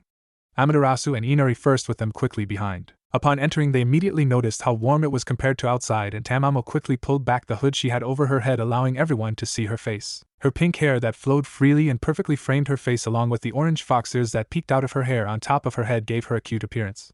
The attention from several yokai inside quickly went to her, and Tamamo stepped a bit closer to Naruto, clearly uncomfortable by their stares. Naruto pulled her in an embrace, clearly letting everyone know she was taken, while Amaterasu and Inari were busy getting them their rooms. A few moments later, after speaking with the owner, Amaterasu and Inari walked over to them, the latter dangling a pair of keys in her hand, one of which she gave to Naruto. Your room is located next to ours with the number etched on the key, Amaterasu said. Let's go to our rooms before meeting back here. And remember that you shouldn't run off somewhere without us. At least not until we meet with the current leader tomorrow in order to clear things up. She looked at Naruto, who rolled his eyes but nodded nonetheless. Sure. He broke his embrace of Tamamo but kept her hand in his. Let's go, Tamamo-chan, see you two later. Amaterasu and Inari stood there for a while before realizing they had nothing to do either, as the meeting wasn't until tomorrow, so with that they too headed to their shared room. The next day the group of four was led through several hallways as they made their way towards the meeting room. Amaterasu and Inari were wearing formal kimonos while Tamamo wore her blue witchcraft outfit, which garnered some perverse glances from some of the guards walking along with them. Though a single look from Naruto got them to quickly tear their gaze away. He himself wore a thick black robes with a couple red frills going down the sleeves and collar. Guards walked on each of their sides. A lot more than usual, Amaterasu and Inari had noticed. No doubt they were afraid by Naruto's presence, as he was somewhat of a wild card here. They knew either Shinto goddesses would attempt anything, but they could never be too sure with the devil. As they passed a slightly open door, he glanced inside only to stare straight into a pair of golden eyes similar to Tamamo's. It was barely a second, but he had gotten a good look of the person who was there. A young girl no older than 12, he would put her. Long blonde hair put in a ponytail, while wearing a small red kimono. He noticed her golden fox ears and managed to spot at least 3 tails swishing behind her before he was forced to look away as they continued their walk. Said girl in question opened the door a tad bit more before peeking her head out and turned to the left in order to keep watching the group, though her attention was mostly on the blonde male of the four before they turned the corner and walked out of her view. Naruto sighed in relief after they finally arrived after walking for what seemed like forever. While he usually had no problems walking long distances, the fact that it was through a bunch of boring hallways quickly dampened his mood. One of the guards up front knocked on the door before they heard a slightly muffled but clearly male voice telling them to enter. The door was opened as one by one they walked in. Amaterasu went inside first, while he entered last. Inside they spotted the man they had the meeting with. The current leader of Kyoto, who went by the name Kurama. The man had red hair which went down past his shoulders with matching eyes. He then spotted the man's red with black-tipped fox ears and 9 tails that were spread out behind them, clearly indicating that he was a Kyuubi. He also wore rather interesting yet dangerous-looking armor, and was releasing a malicious aura that could only be matched by some of the more powerful devils. Thank you for having us here, Kurama-dano. Amaterasu greeted the yokai with respect. You already know me and Inari. The fox goddess bowed slightly. While behind me are my guards Tamamo no Me and Naruto Bale. Upon hearing the Naruto's name, Kurama's eyes snapped towards the blonde male only for his eyes to widen to their extremes as he took in the blonde man's features. Amaterasu and Inari wrote off his look due to being surprised at his identity, as she saw the guards in the room each having the same expression as well upon knowing just who it was that was in the room with them, some already silently praying for staring at Tamamo before. While they were all focused on him, Naruto on the other hand had his blue eyes glued on the symbol hanging on the wall behind the yokai leader, a purple circle with several ripples running through it. The same one that the weird-looking man's eyes had in his dreams. Man, that was really boring. Naruto first spoke up the moment they exited the meeting room. His choice of words got him a light slap against his arm by Tamamo, who gave a playful glare making him cower and take a step closer to Amaterasu and Inari, who giggled at the sight of the powerful devil being bossed around. Tamamo and Naruto whined quite pitifully as the Kitsune yokai huffed in return. A sly smirk suddenly graced his face before he wrapped her in his arms, catching her off guard as she was unable to move. Tamamo wiggled in an attempt to escape, her protests muffled due to her face being buried in his clothing. Feeling her cease to resist after a moment, he pulled her back enough to look down and see a pout gracing her pretty face. Her ears twitching lightly as a faint blush dusted her cheeks. Surprising her, he reached down before scooping her up in his arms, eliciting a surprised squeal from Tamamo as she found herself being carried like a princess. It was Naruto who was surprised this time, as instead of attempting to break free she snuggled into him, relishing in the warmth he gave off. As they walked like that towards the inn, Naruto, carrying Tamamo with Inari and Amaterasu on each of his sides, he spoke up. Say, Amaterasu, Inari, can you tell me a bit more about Kurama? Both goddesses looked at each other before at him with a single eyebrow raised. Oh? Did something catch your attention? To their surprise he nodded his head and spoke with a serious tone that caught them off guard. Yes, I did. Hanging behind him on the wall was a symbol, a purple circle with black rings going through it. The exact same as the eyes belonging to that man in my dreams. That's not even mentioning the aura he was releasing. It felt just way too evil to belong to a yokai, you know. Like, even devils would be hard-pressed to release a similar aura like Kurama had. Tamamo here has a completely opposite aura that's so welcoming and calming, with an underline of power that's such a contrast compared to his. Well, Amaterasu began. All that's known is that he's been Kyoto's leader for over a century. Nobody knows exactly how old he is, as he usually just gives a vague answer if one would ask. Aside from that, Inari told me that one day he just suddenly arrived in Kyoto. Of course he was immediately accepted after all. He's a Kyuubi, which are known as the strongest, and like you said, he had this aura around him that pretty much demands respect from others around him. Apparently, but I don't know if this is true, the previous leader had groomed him for leadership shortly after his arrival and is the only one who knows more about him. Unfortunately though, the previous leader had perished when defending a group of Nikomatas when a large group of fallen angels ambushed them.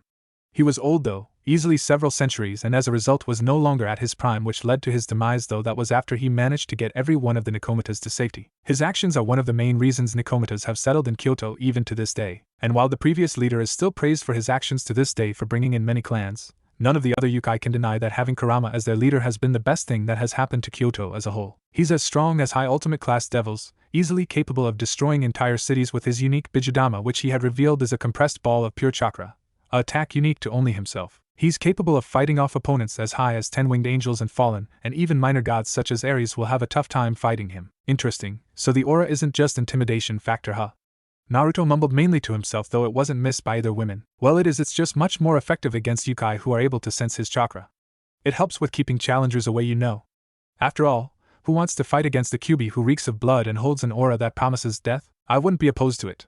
Though if he's not even near Sarafal in strength, I don't see it worth my time, to be honest, he said with a casual shrug of his shoulders before noticing that they had already arrived back at the inn they were staying at. Entering the inn, he turned to Inari and Amaterasu.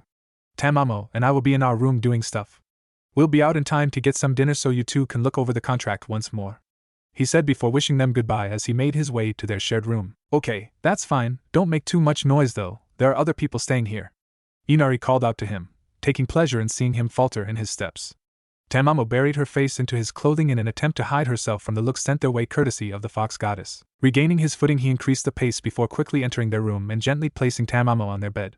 Turning around, he made sure to lock the door before looking through some papers where Tamamo had put silencing seals she had made yesterday. Finding it, he grabbed it before placing it on the door and then activating it using a small amount of demonic energy. Satisfied that he could no longer hear any sounds coming from outside, he turned around to see Tamamo removing her coat she wore over her regular outfit and began undoing his own robes before throwing them on the chair nearby before he made his way over to where she was lying on her stomach, her tail wagging back and forth. As he was just a feet away from her, he pounced at her, though careful enough not to hurt her tail, as the two rolled around in bed, their lips locked together as their hands were busy roaming over the other's body. Naruto groaned softly as his tongue met hers while his hands tenderly rubbed her sides as he was laying on his back with Tamamo straddling him. Her hands were resting on his shoulders as she broke the kiss for a brief moment to catch her breath as she quickly lowered her head back towards his, all while purring excitingly at the feel of his hands which were now massaging her bare thighs.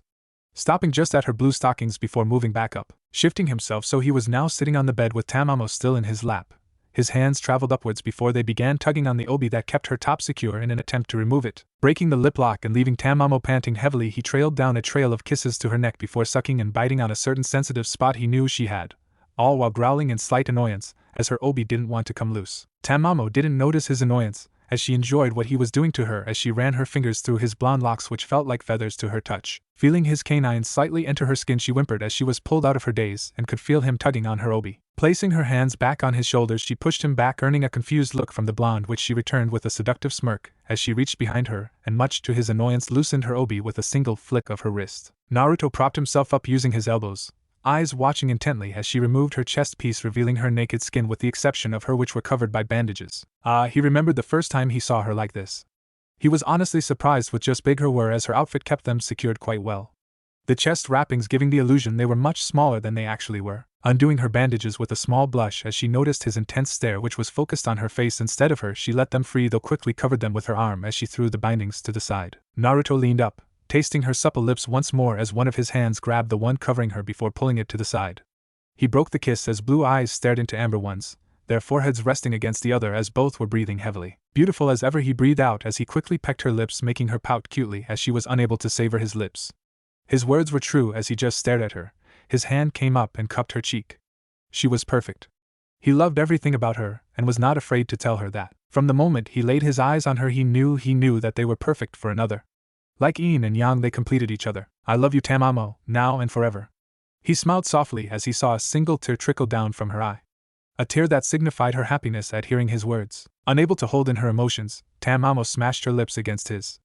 Naruto fell back, caught off guard by the amount of emotions he could feel in the kiss.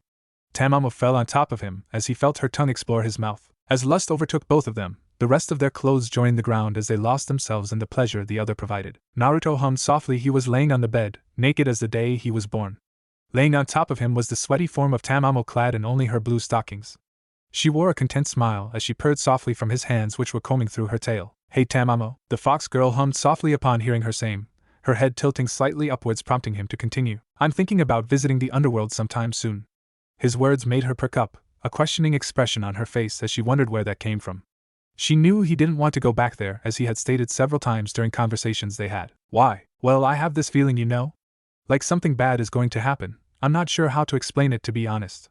It's just this nagging feeling I have in the back of my head, and I just need to make sure the underworld won't do anything if something were to happen. I'm still too valuable of a person for the underworld to lose, and I don't want them to accuse any other factions if something were to happen. I understand. Are you going alone? Naruto glanced down at her before shaking his head. No, you will be going with me. In fact, I want you to go with me so I can laugh in the face of the elders if we run into them. He chuckled lightly as he could already envision how that would play out. Won't they try anything? She mumbled, concerned. Naruto scoffed and growled. I'll dare them to try. With me there with you, there's nothing to worry about. They're mostly talk anyway, and you should just ignore whatever they say like I do. He laughed, and she joined in with her own giggles. Okay. When will we be leaving? Her question successfully stopped his laughter. He removed his hands from her tail, and began rubbing her back as he was busy thinking, not really hearing the soft moans she released. Not sure really. He rolled her over so she was now laying on her side facing him. I guess as soon as we're done here? Or do you want to go somewhere beforehand? Tamamo shook her head before leaning into him, and he pulled her into an embrace. I'm fine with leaving when you want, Naruto-kun. Naruto smiled and nodded. That's good for now. Let's just lay like this for a while, okay? We should have a couple of hours before meeting Amaterasu and Inari for dinner. Tamamo didn't reply, though he felt her rest her head against his chest and her hands placed against his stomach. He leaned his head down slightly and kissed her ears as they twitched in response. Sighing softly as he felt her breathing slower, he proceeded to shut his eyes as well, just for a little while. Twitch, twitch, twitch. Can't you stop it already? He asked finally after minutes of enduring their stares and large smiles which made both him and Tamamo uncomfortable. Ma, are you embarrassed, Naruto-chan? Inari asked with a shy-teasing grin on her face. His eye twitched once more, though this time much more violent at how she addressed him. Naruto-chan? Heh, she's lucky he enjoyed her company, or else he would have walked off by now. Instead, he settled for sighing deeply as his head impacted the table they were sitting at. The sound earned them a few curious looks from other guests, more than they already did that were there, though nobody said a thing. Tamamo merely patted his shoulder as a sign of support. Thank you, Tamamo. I see you understand my pain. He sat back up and leaned over, sharing a quick kiss with the vixen, who whimpered softly as he broke off, though he let her rest her head on his shoulder. From the corner of his eyes he noticed a few of the men watching them send a glare in his direction. No doubt part of the Yukai who held the belief their race should not mingle with those not their own. Devils especially. He wondered if they knew just who he was, how quickly they would sing another tune, but meh. He cared less for them than they did for him, and he would let them. As long as they wouldn't bother Tamamo, he couldn't be less interested in what their opinion on him was. Anyway, he looked at both Amaterasu and Inari. Once we're done here, Tamamo and I will be heading to the underworld to take care of some business. His words earned two shocked looks from the woman sitting opposite of him and Tamamo. The underworld? I thought you were going to stay away from there for as long as you could. Naruto nodded his head at Inari's words. You are correct, but these past few days I've been getting this feeling that something big is going to happen. I don't know what or when, but I can safely say that something will happen. Us going to the underworld is mostly to make sure that should anything indeed happen, the underworld isn't going around accusing other factions of doing something they don't. It wouldn't do anybody any good if another war broke out due to false allegations. I see you thought this over. Amaterasu butt in, receiving a nod from him in return. Yep, it took a while to admit it to myself, but I eventually settled on it being the wisest choice of the ones available that favored both myself and Tamamo. He stopped speaking as he noticed Tamamo and Inari sniffed the air before the former straightened herself. He rose an eyebrow but didn't say anything, for soon his nose was assaulted by the smell of food, no doubt the reason for Tamamo's sudden movement. Glancing to the source, he saw a young woman walking around, carrying several plates with food which she put down in front of the hungry customers. He smirked lightly as he spotted her, narrowed her eyes at a single customer who was a bit more hands-on than required. Eventually she made her way to their table and served them their food. Amaterasu's face held a small smirk as she saw Tamamo send the young woman a narrow-eyed glare, having caught her staring a bit too long at Naruto for her liking. Hey, can I ask something else? Naruto spoke between bites. Seeing he was looking at her, Amaterasu nodded her head, indicating he could speak. When we were walking to Kurama's office earlier today, I noticed a young girl spying on us. Any idea who she is? She had blonde hair much like my own, though a few shades darker, and eyes much like Tamamo's. Aside from that, I saw she had fox ears and several tails behind her. How much I don't know, but I managed to make out at least 3 of them. Amaterasu hummed a bit as she swallowed a mouthful of food before speaking. This girl, did she look any older than 12, 13? Seeing him shake his head negatively, she nodded herself. Ah, her.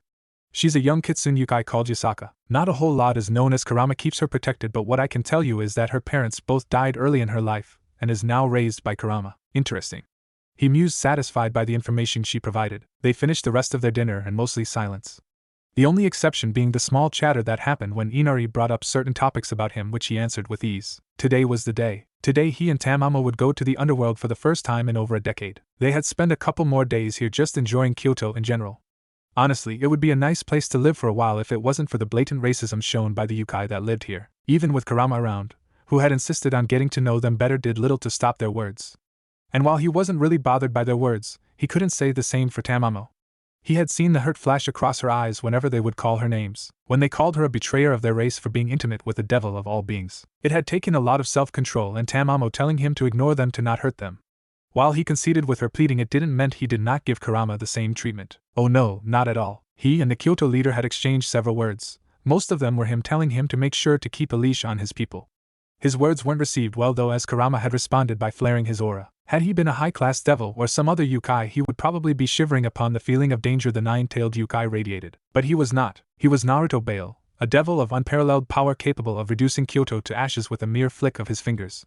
He had fought the heavenly dragons themselves, and no yokai, Kyuubi or not, would intimidate him, ever. So when Kurama tried using his power in an attempt to intimidate him, he had quickly let him know what he thought of that by showing him a glimpse of his true power, as he had teleported the two to an abandoned valley surrounded by mountains. Or used to, at least, as with a casual snap of his fingers he had conjured up a magic seal big enough to fit the mountain inside before it fired down a thick beam of his clan's famous power. A single, large explosion later accompanied by an earthquake, and gone was the mountain along with the surrounding area, which was at least several miles in diameter. The casual display of power that was capable of wiping a village of the map was enough to let Kurama know that this new version of Naruto was not one he could mess with. It was quite ironic in a certain way though, as he wondered what were to happen were he to ever regain his memories. Gone was the young loudmouth and cocky boy he could instill fear in with just his aura alone. The roles were reversed this time around, much to his slight annoyance, yet there was also a part of happiness in him seeing Naruto again. He had felt bad for the boy during the time he had been sealed inside of him. While he didn't show it, he knew firsthand the boy's life was harder than it should have been. It was just that his past interactions with humans, or at least a certain Uchiha, had made him hate every one of them, and he was not going to play nice just to see if this one was any different. Though having said that, even he was silently impressed with how the boy had never given up to the point that it had cost him his life regardless of the attempts he made to heal the boy back up. Perhaps it would have been different had he succeeded in keeping the boy alive. But it was just a possibility, however. It wasn't set in stone, and he could have turned out like the rest of them. A power-hungry fool who only sees him as a mindless beast and not the intelligent being he truly was. Though Kurama couldn't say he wasn't pleased with how it had turned out. When he had reformed, he immediately knew something was wrong. That something being that no longer was he a massive orange-furred nine-tailed fox. No, instead he was a human, or at least so in appearance, with 9 tails and fox ears on his head. He was pleased to find out his strength hadn't diminished a single bit regardless of the new form he had. No longer was he a being filled with hatred conjured up from several centuries of being subjected to the words and actions of humans to his kind. While he still had the aura that radiated malevolence and death to his enemies and demanded respect to those serving under him, it wasn't an unconscious thing anymore. In his place was the new him who was a leader, a being of hope and power to his own species. Yokai of all kinds looked up to him, wanted to be him. He understood now. He understood why Naruto wanted to be Hokage despite the hatred he endured. His current position even lessened the hatred he felt for the boy's father, or previous father at least, when the man had sacrificed himself in order to seal him away so he could stop the destruction he had caused. The reason he hadn't completely forgiven the man was due to him taking half of his power into the Shinigami when he had summoned the deity. But aside from that, and after all that he has done and experienced as Kyoto's yokai leader, he would do the same thing as Minato had done to secure the village's safety. Even up to the point of sacrificing himself to make sure they were safe. For Naruto, being near Kurama in general made his brain hurt, even if only a little. It was like he had met the man before, but he knew 100% sure the meeting they had during their stay was the first time he had seen the man. It didn't stop the stinging feeling he felt in the back of his head every now and then. What was worse though was that Kurama did in fact seem to know him, at least that is what he could come up with seeing the yokai's body language. During their first meeting with Amaterasu and Inari, he could sense the man felt relieved upon seeing him yet shocked at the same time. Like they were old friends who heard the other had died only to show up weeks later looking better than ever. At the time he didn't think much of it, writing it off as being mistaken for somebody else, but when Kurama had insisted on getting to know both himself and Tamamo better, the feeling returned. Despite that, he still acted like his usual self, or at least tried to, as Tamamo could tell something was bothering him and confronted him about it later that day. Tamamo was also the reason Naruto acted more guarded than usual around him. Kurama had shown a lot of interest in his kitsune companion. While most questions weren't out of the ordinary, such as where and how they met, or if they were really a couple, some other questions were a bit more personal to ask to someone you hadn't met for longer than a day. He was pleased though when Tamamo had politely told the Kyuubi she didn't feel comfortable answering such questions for the short time they knew each other, and Kurama seemed to accept that. The Kyuubi could see how much they cared for another and felt happy for both of them. This new Naruto wasn't anywhere as dense when it came to the opposite sex as his other self. He wondered what was happening with those girls back in Konoha, if they were still alive, that is. While he had been alive for over a century here in this world, and so had Naruto from knowing just who he was, he didn't know if time passed here at the same rate as it did where he came from. For all he knows, only a week could have passed in the elemental nations. That Hyuga girl that had shown an unhealthy amount of interest in his former jailer was the first that came to mind.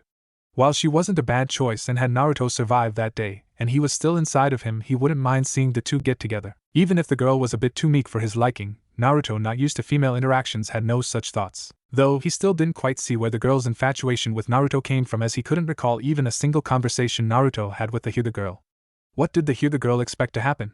That she would profess her love for him and he would immediately return it despite having spoken no more than a couple words here and there? Bah, perhaps if this was one of those bad love stories it might gone that way. Then there was that pink-haired girl, Sakura. God may know what his former jailer saw in that girl. He did wonder if he had a thing for pink, as Tamamo too had pink hair, though hers was more peach pink whereas Sakura's was bright pink to the point it was almost an eyesore. That's not even mentioning that she seemed to love punching the boy for no apparent reason whatsoever, only to come crying in the end when the Uchiha had deserted the village. Bah, bunch of weaklings. Yeah, the old Naruto's track record with girls definitely wasn't something to be proud about. Which why he was surprised to see him with someone like Tamamo, who appeared to be completely adored with him. Though hearing that he had saved her from death by killing several thousand men could do that to a girl. Kurama also asked him how he ended up as a bodyguard of someone like Amaterasu of all people. Naruto explained how she, on Tamamo's insistence, had saved him after a scuffle with the two heavenly dragons during the last period of the Great War. The fact that he mentioned that, and was still alive, was just another testament to Naruto's power, which have surpassed his own by bounds. It did make him somewhat curious though what it was that Naruto, Surzex and Ajuka had that differentiated them from the rest. Each of the three was just over a century old, yet have all achieved a level of power not seen before by any devil. Even the original Satans didn't come close to the power the three held. Naruto had merely replied with a shrug, as he didn't know either nor that he really cared. He knew Kurama wasn't the only one who was wondering about that. Knowing Azazel after the trashing he gave him during the war, he had little doubt the man was using his blood to see what made him stand out above the dozen other devils born. He wouldn't put it past the elders to attempt something either. They were probably testing 24/7 to see if they can manually inject someone with one of their blood in hopes of creating a devil of their power that actually listens to what they have to say. Somewhat of a frightening thought should it somehow work out, but enough of that. It's time to return to the main story. Kurama stood at the gate separating Kyoto from the rest of Japan. Flanking his sides were several guards, each armed to the teeth. Not that it mattered much though, as if a fight broke out it wouldn't do much aside from slow them down. Standing opposite of them were Amaterasu and Inari with Naruto, and Tamamo holding hands as it was time to leave. Amaterasu, with the help of Inari, had finalized the arrangements that satisfied both the Shinto faction and Kyoto equally. Neither goddess had said it out loud, but they did imply that Kurama was quite the negotiator. Once more I thank you for coming by. It's been a pleasure seeing both of you again. He gave a light bow before turning to Naruto and Tamamo. Same goes for both of you as well. Despite the less than pleasant comments thrown your way, I'm thankful nothing bad happened. The two reciprocated his gesture with a bow of their own. Thank you, we might return once people are less. He trailed off, but Kurama understood what he was implying and nodded his head. The blatant racism Yukai showed was something he was going to work on soon. Clapping his hands together, he addressed the group. Very well, it's been nice seeing each of you, and I wish you a pleasant day, and I look forward to seeing you again. Oh! Naruto suddenly exclaimed, getting everyone's attention. He looked back at Kurama as his expression shifted into a serious one. You never told me what your connection is to that symbol you have in your office. Kurama just smiled. Maybe I'll tell you next time you come by. I doubt you have time to listen to me speak for a while. He threw a jab in there, much to his own amusement. Rolling his eyes, he nodded his head nonetheless, as he felt Tamamo increase the hold she had on his hand,